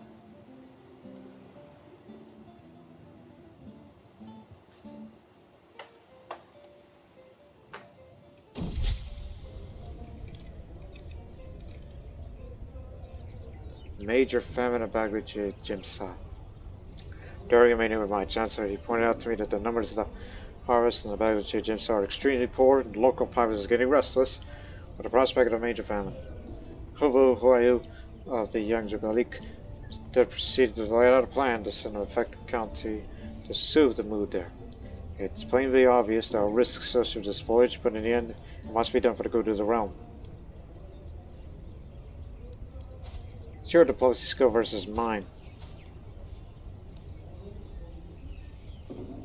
He does have a diplomacy skill, but he's not dull.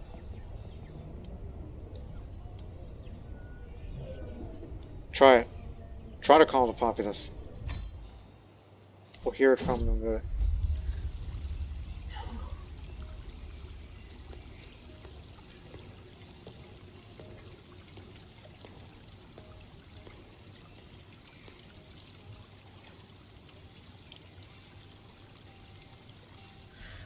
Poetry in motion. Songo and Choye will walk in circles around the garden, chatting amicably.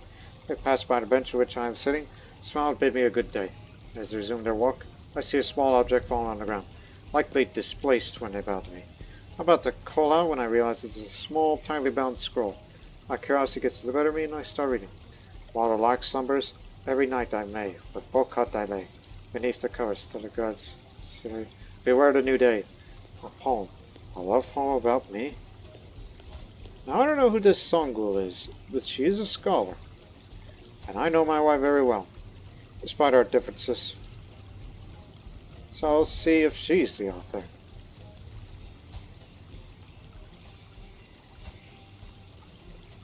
Not quite sure if she's even capable of writing such a thing. Though she's Sai, she's not. So I think she's the author. A few days later, I casually join Choying. She crosses the yard. I tactfully steer our conversations towards poetry, so that I may discern she's the author of this mysterious poem in which I star. I'll use my diplomacy, my best skill. Charging for noisiness.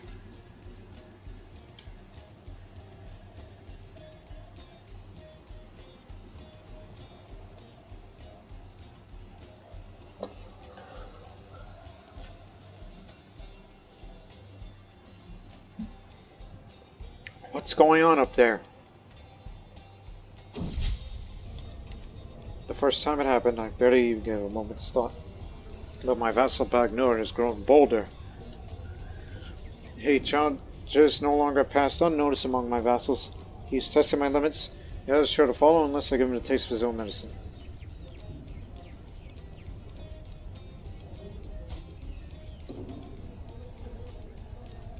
I will gain diplomacy lifestyle experience regardless, but he's an irrational lackey. He's very generous, but somewhat irrational. He's deceitful, generous, and impatient.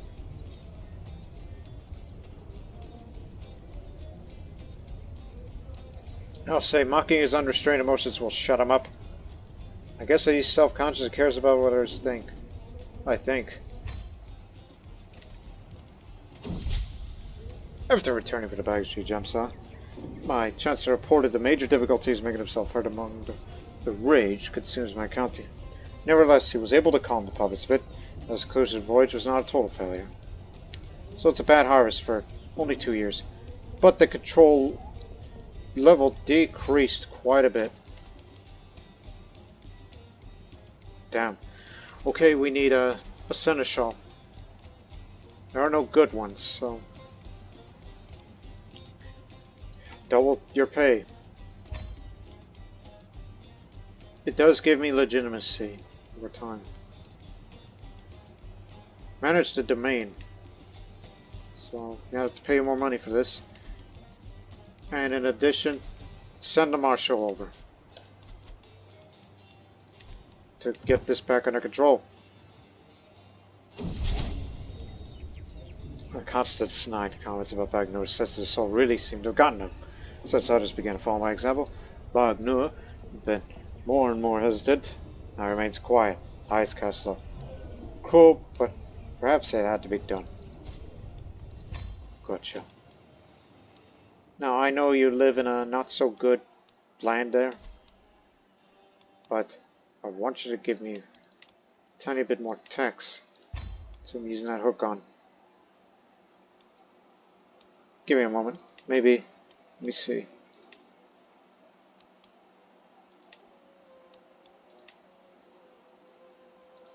Nah, just do this.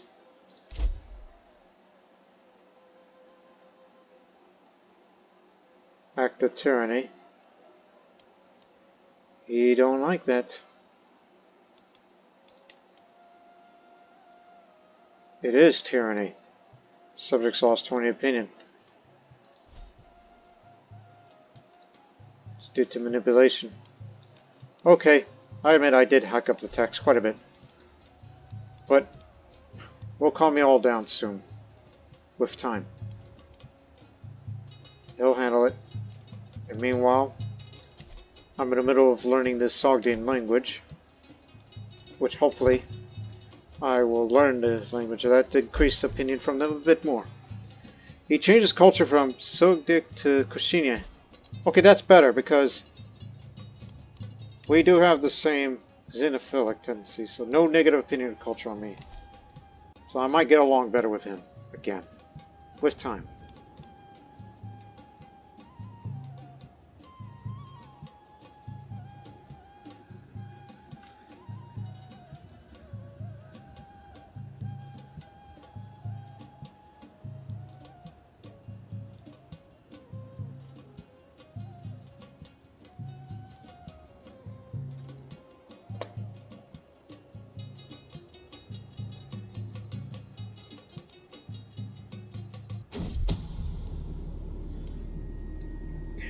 Quit antagonizing my spouse, damn you.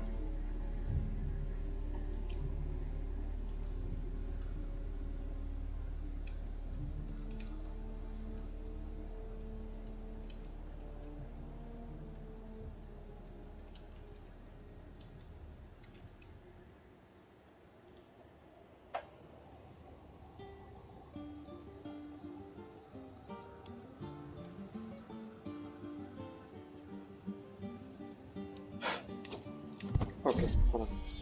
There was never a quiet moment. My son and I, Pangtele, is full of questions. I do investigate Courtiers' curiosity, but sometimes I cannot help to get exhausted by his constant stream of thoughts and queries. When a mother and father love each other very much, it could lead to either diplomacy or learning, preferably.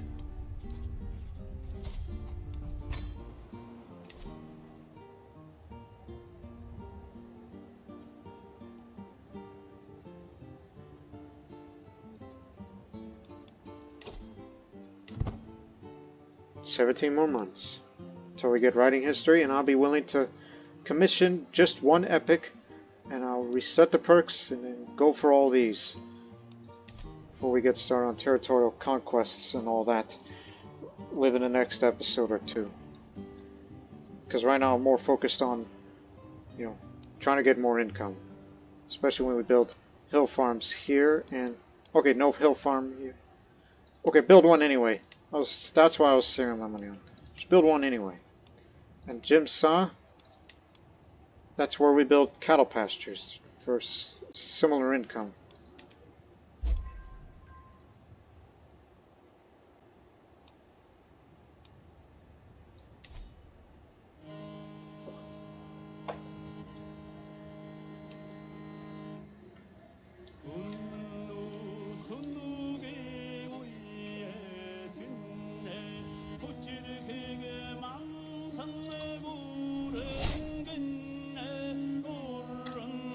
sister's imprisoned. What crime has she done? Don't break that alliance, brother. Brother-in-law.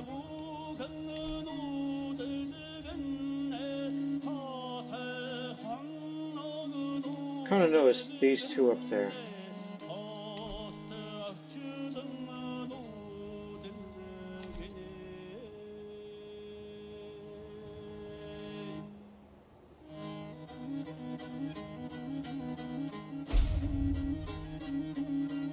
She got conception too.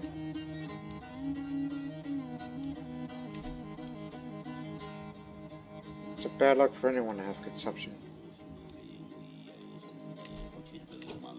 By the way, our distant cousins. Should there ever be a day we border with them and offer vassalage. Because yeah, them being trouble is an issue. Oh, you're already married.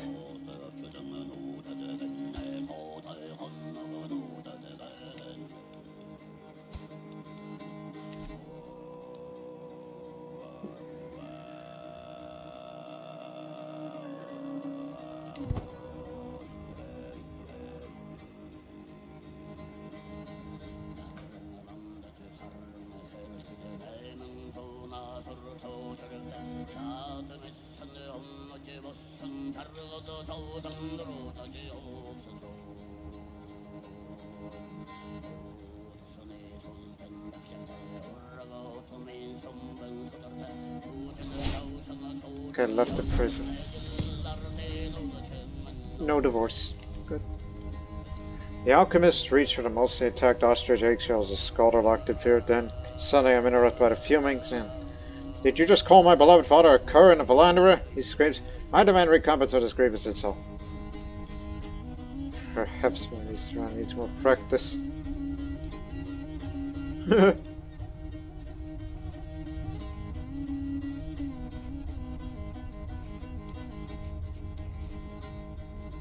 As a man of diplomacy, I'll say, I'm just practicing my Easterani. I misspoke.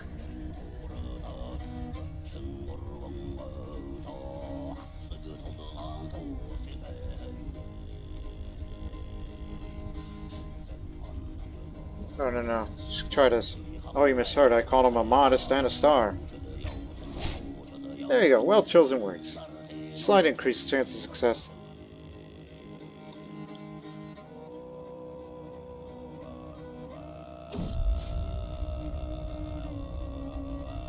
My cunning, Idiqut Bokut. I was giving a little speech about serious, sobering matters to the rest of my council as part of today's meeting. After the speech was done, Albert Choying asking my Chancellor of Overhaul if she is able to move the court to pity, as was their intention with the grand topic. Of course, he said in the deadpan. I don't think anyone so hearted that they did find the speech pitiful.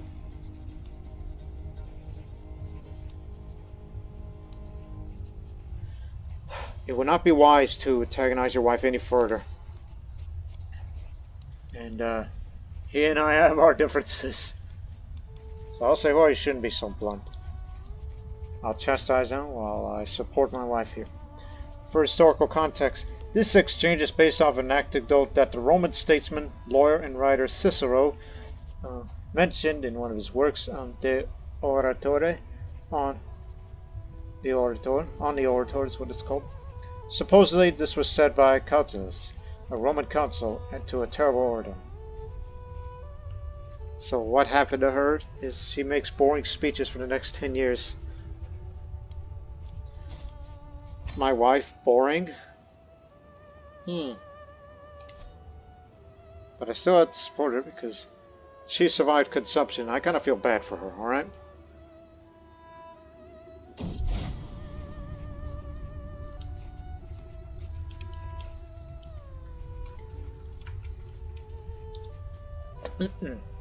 The Manichean world was appalled to learn that my Archbishop Eddic has been routinely lying to local priests.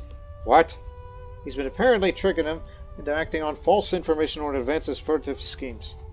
While scandals among the priesthood are nothing new, it is disgusting for Disquieting. It's both disquieting and disgusting for one so-called a hole. I didn't know that man's deceitful. He's also fickle and shy. Lying is a sin, and not only in Zoroastrianism, but in Manichaeism too. I'll condemn him for his transgressions. And so he'll stop endorsing me. Well, that's fine by me, because you're going to be gone. Mother, in addition to being a physician, you will also be the new archbishop. Get out of here. And the mother is the archbishop. Almost like the matriarch here. Basically. The Holy Mother. And plus, she's way more virtuous. And she cares about the well-being of others. Hurry, my liege, you have to hear this.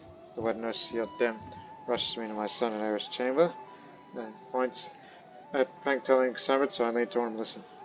The first man. Looks like Pengta's already a devotee.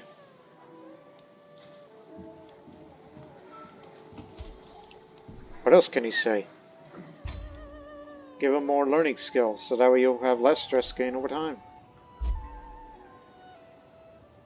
Good.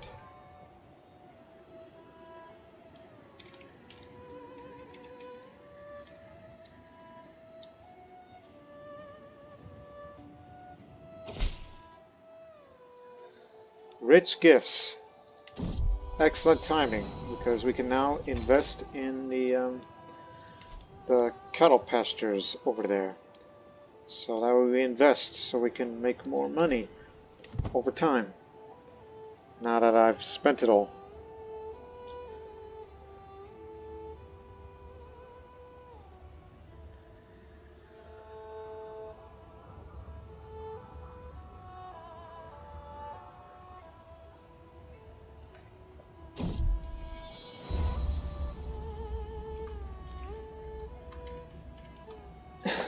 Alright, there's two kinds of days. I opened my eyes and I could tell immediately I've slept in. Light streams from the window and bathes the room, warming slightly while I hide under my blankets. I lazily look around the room and think to myself that perhaps rather than going about the business of ruining my domains, I can just stay in bed just for the day. After all, the world will be just fine without its lord for the day, will it not? Alright, it's time to get up. Prestige gain.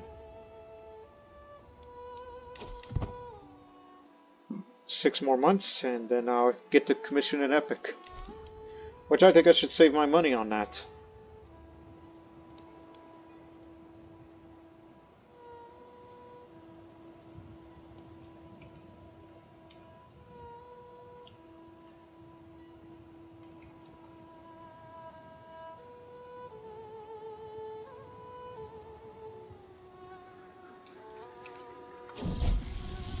Success.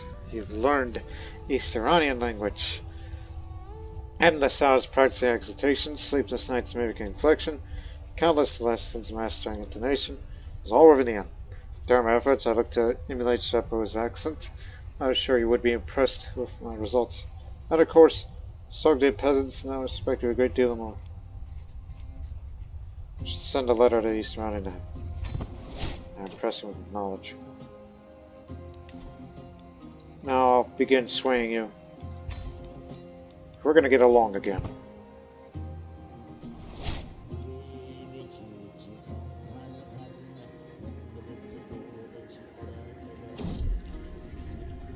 Oh, 1 second.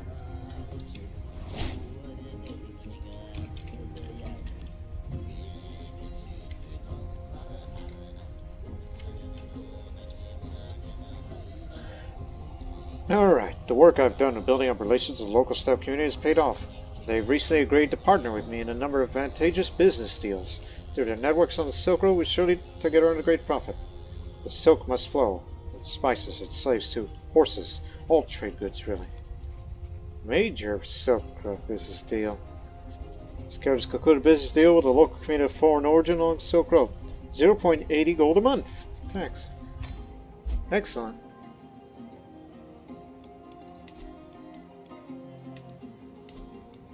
Now keep in mind, it's still going to go down for, oh, just for another couple months, then it'll be back up, so let it be.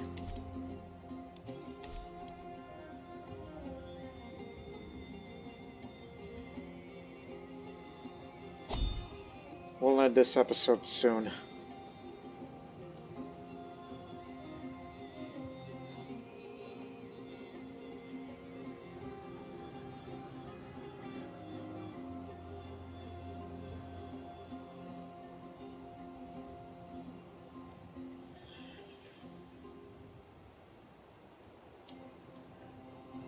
The hill farm's almost done yet? Oh, not even halfway, that's about a year.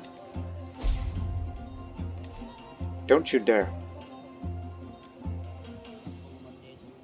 Because if you do something stupid, like a rebellion, we're going to beat you, and I'm going to revoke your title, because I do have every right to revoke it off of you.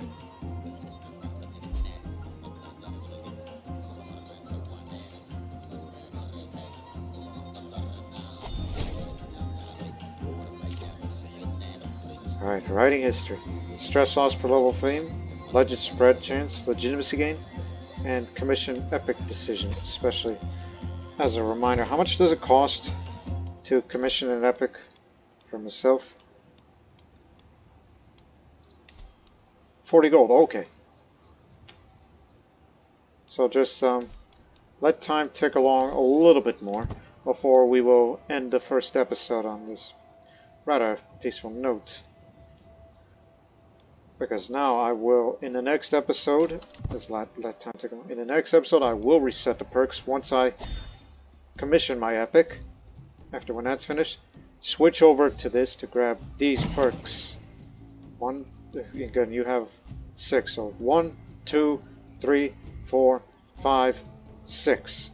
Those are the ones we're going to pick out. I like to be diplomat at the end of it.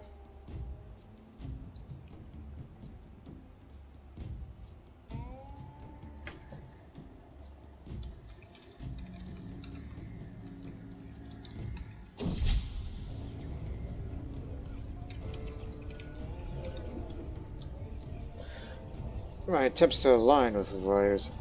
My interests, I found an opportunity. I think I could argue that our goals here in fact are the same as I dictate my next letter. Try to maintain subtlety.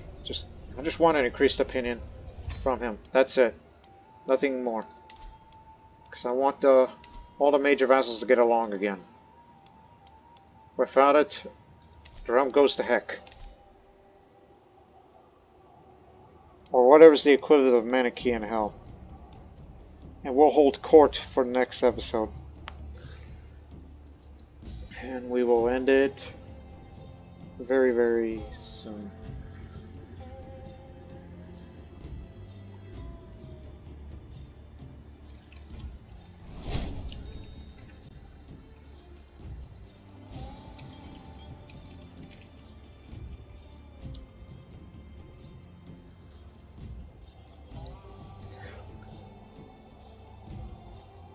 You know what, we'll end the episode in January, because it'll be a new year.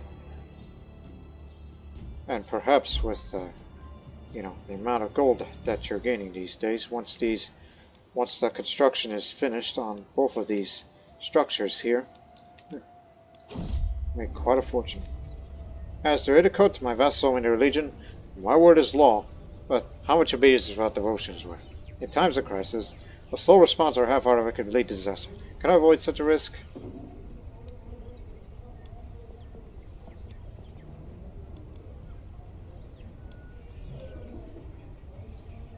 I have more important men to impress. So money is going to be saved up for the epic that's to be commissioned in the next episode, in addition to holding a court.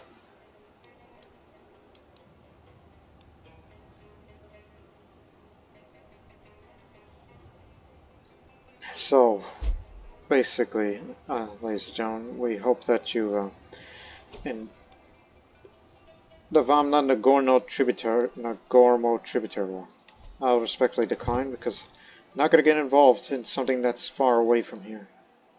But I do see opportunities up north that you probably may want to get up sooner rather than later.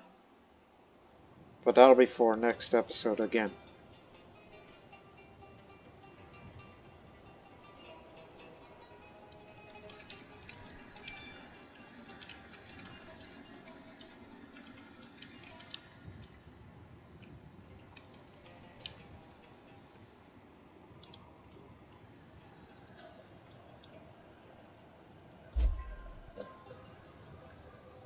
Here we go, Suede.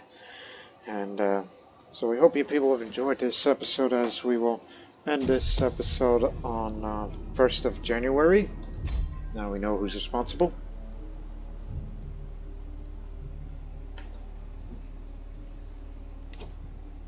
So there you have it, ladies and gentlemen. So next episode we will begin to go on territorial conquests, starting with you, Shepherd, and then you two, because it's all part of that outline of new Uyghur Khaganate and Qocho. These two need to be taken by the Uyghur law, even though they are fellow Uyghurs, but holding nomadic territory will be difficult unless you have more shepherds, or something like along those lines. And as well as possible war against Guazhou. Depends on our military strength as a whole. So we'll see what we can do for here in the next episode when we commission epics and all that. So until then, so long for now.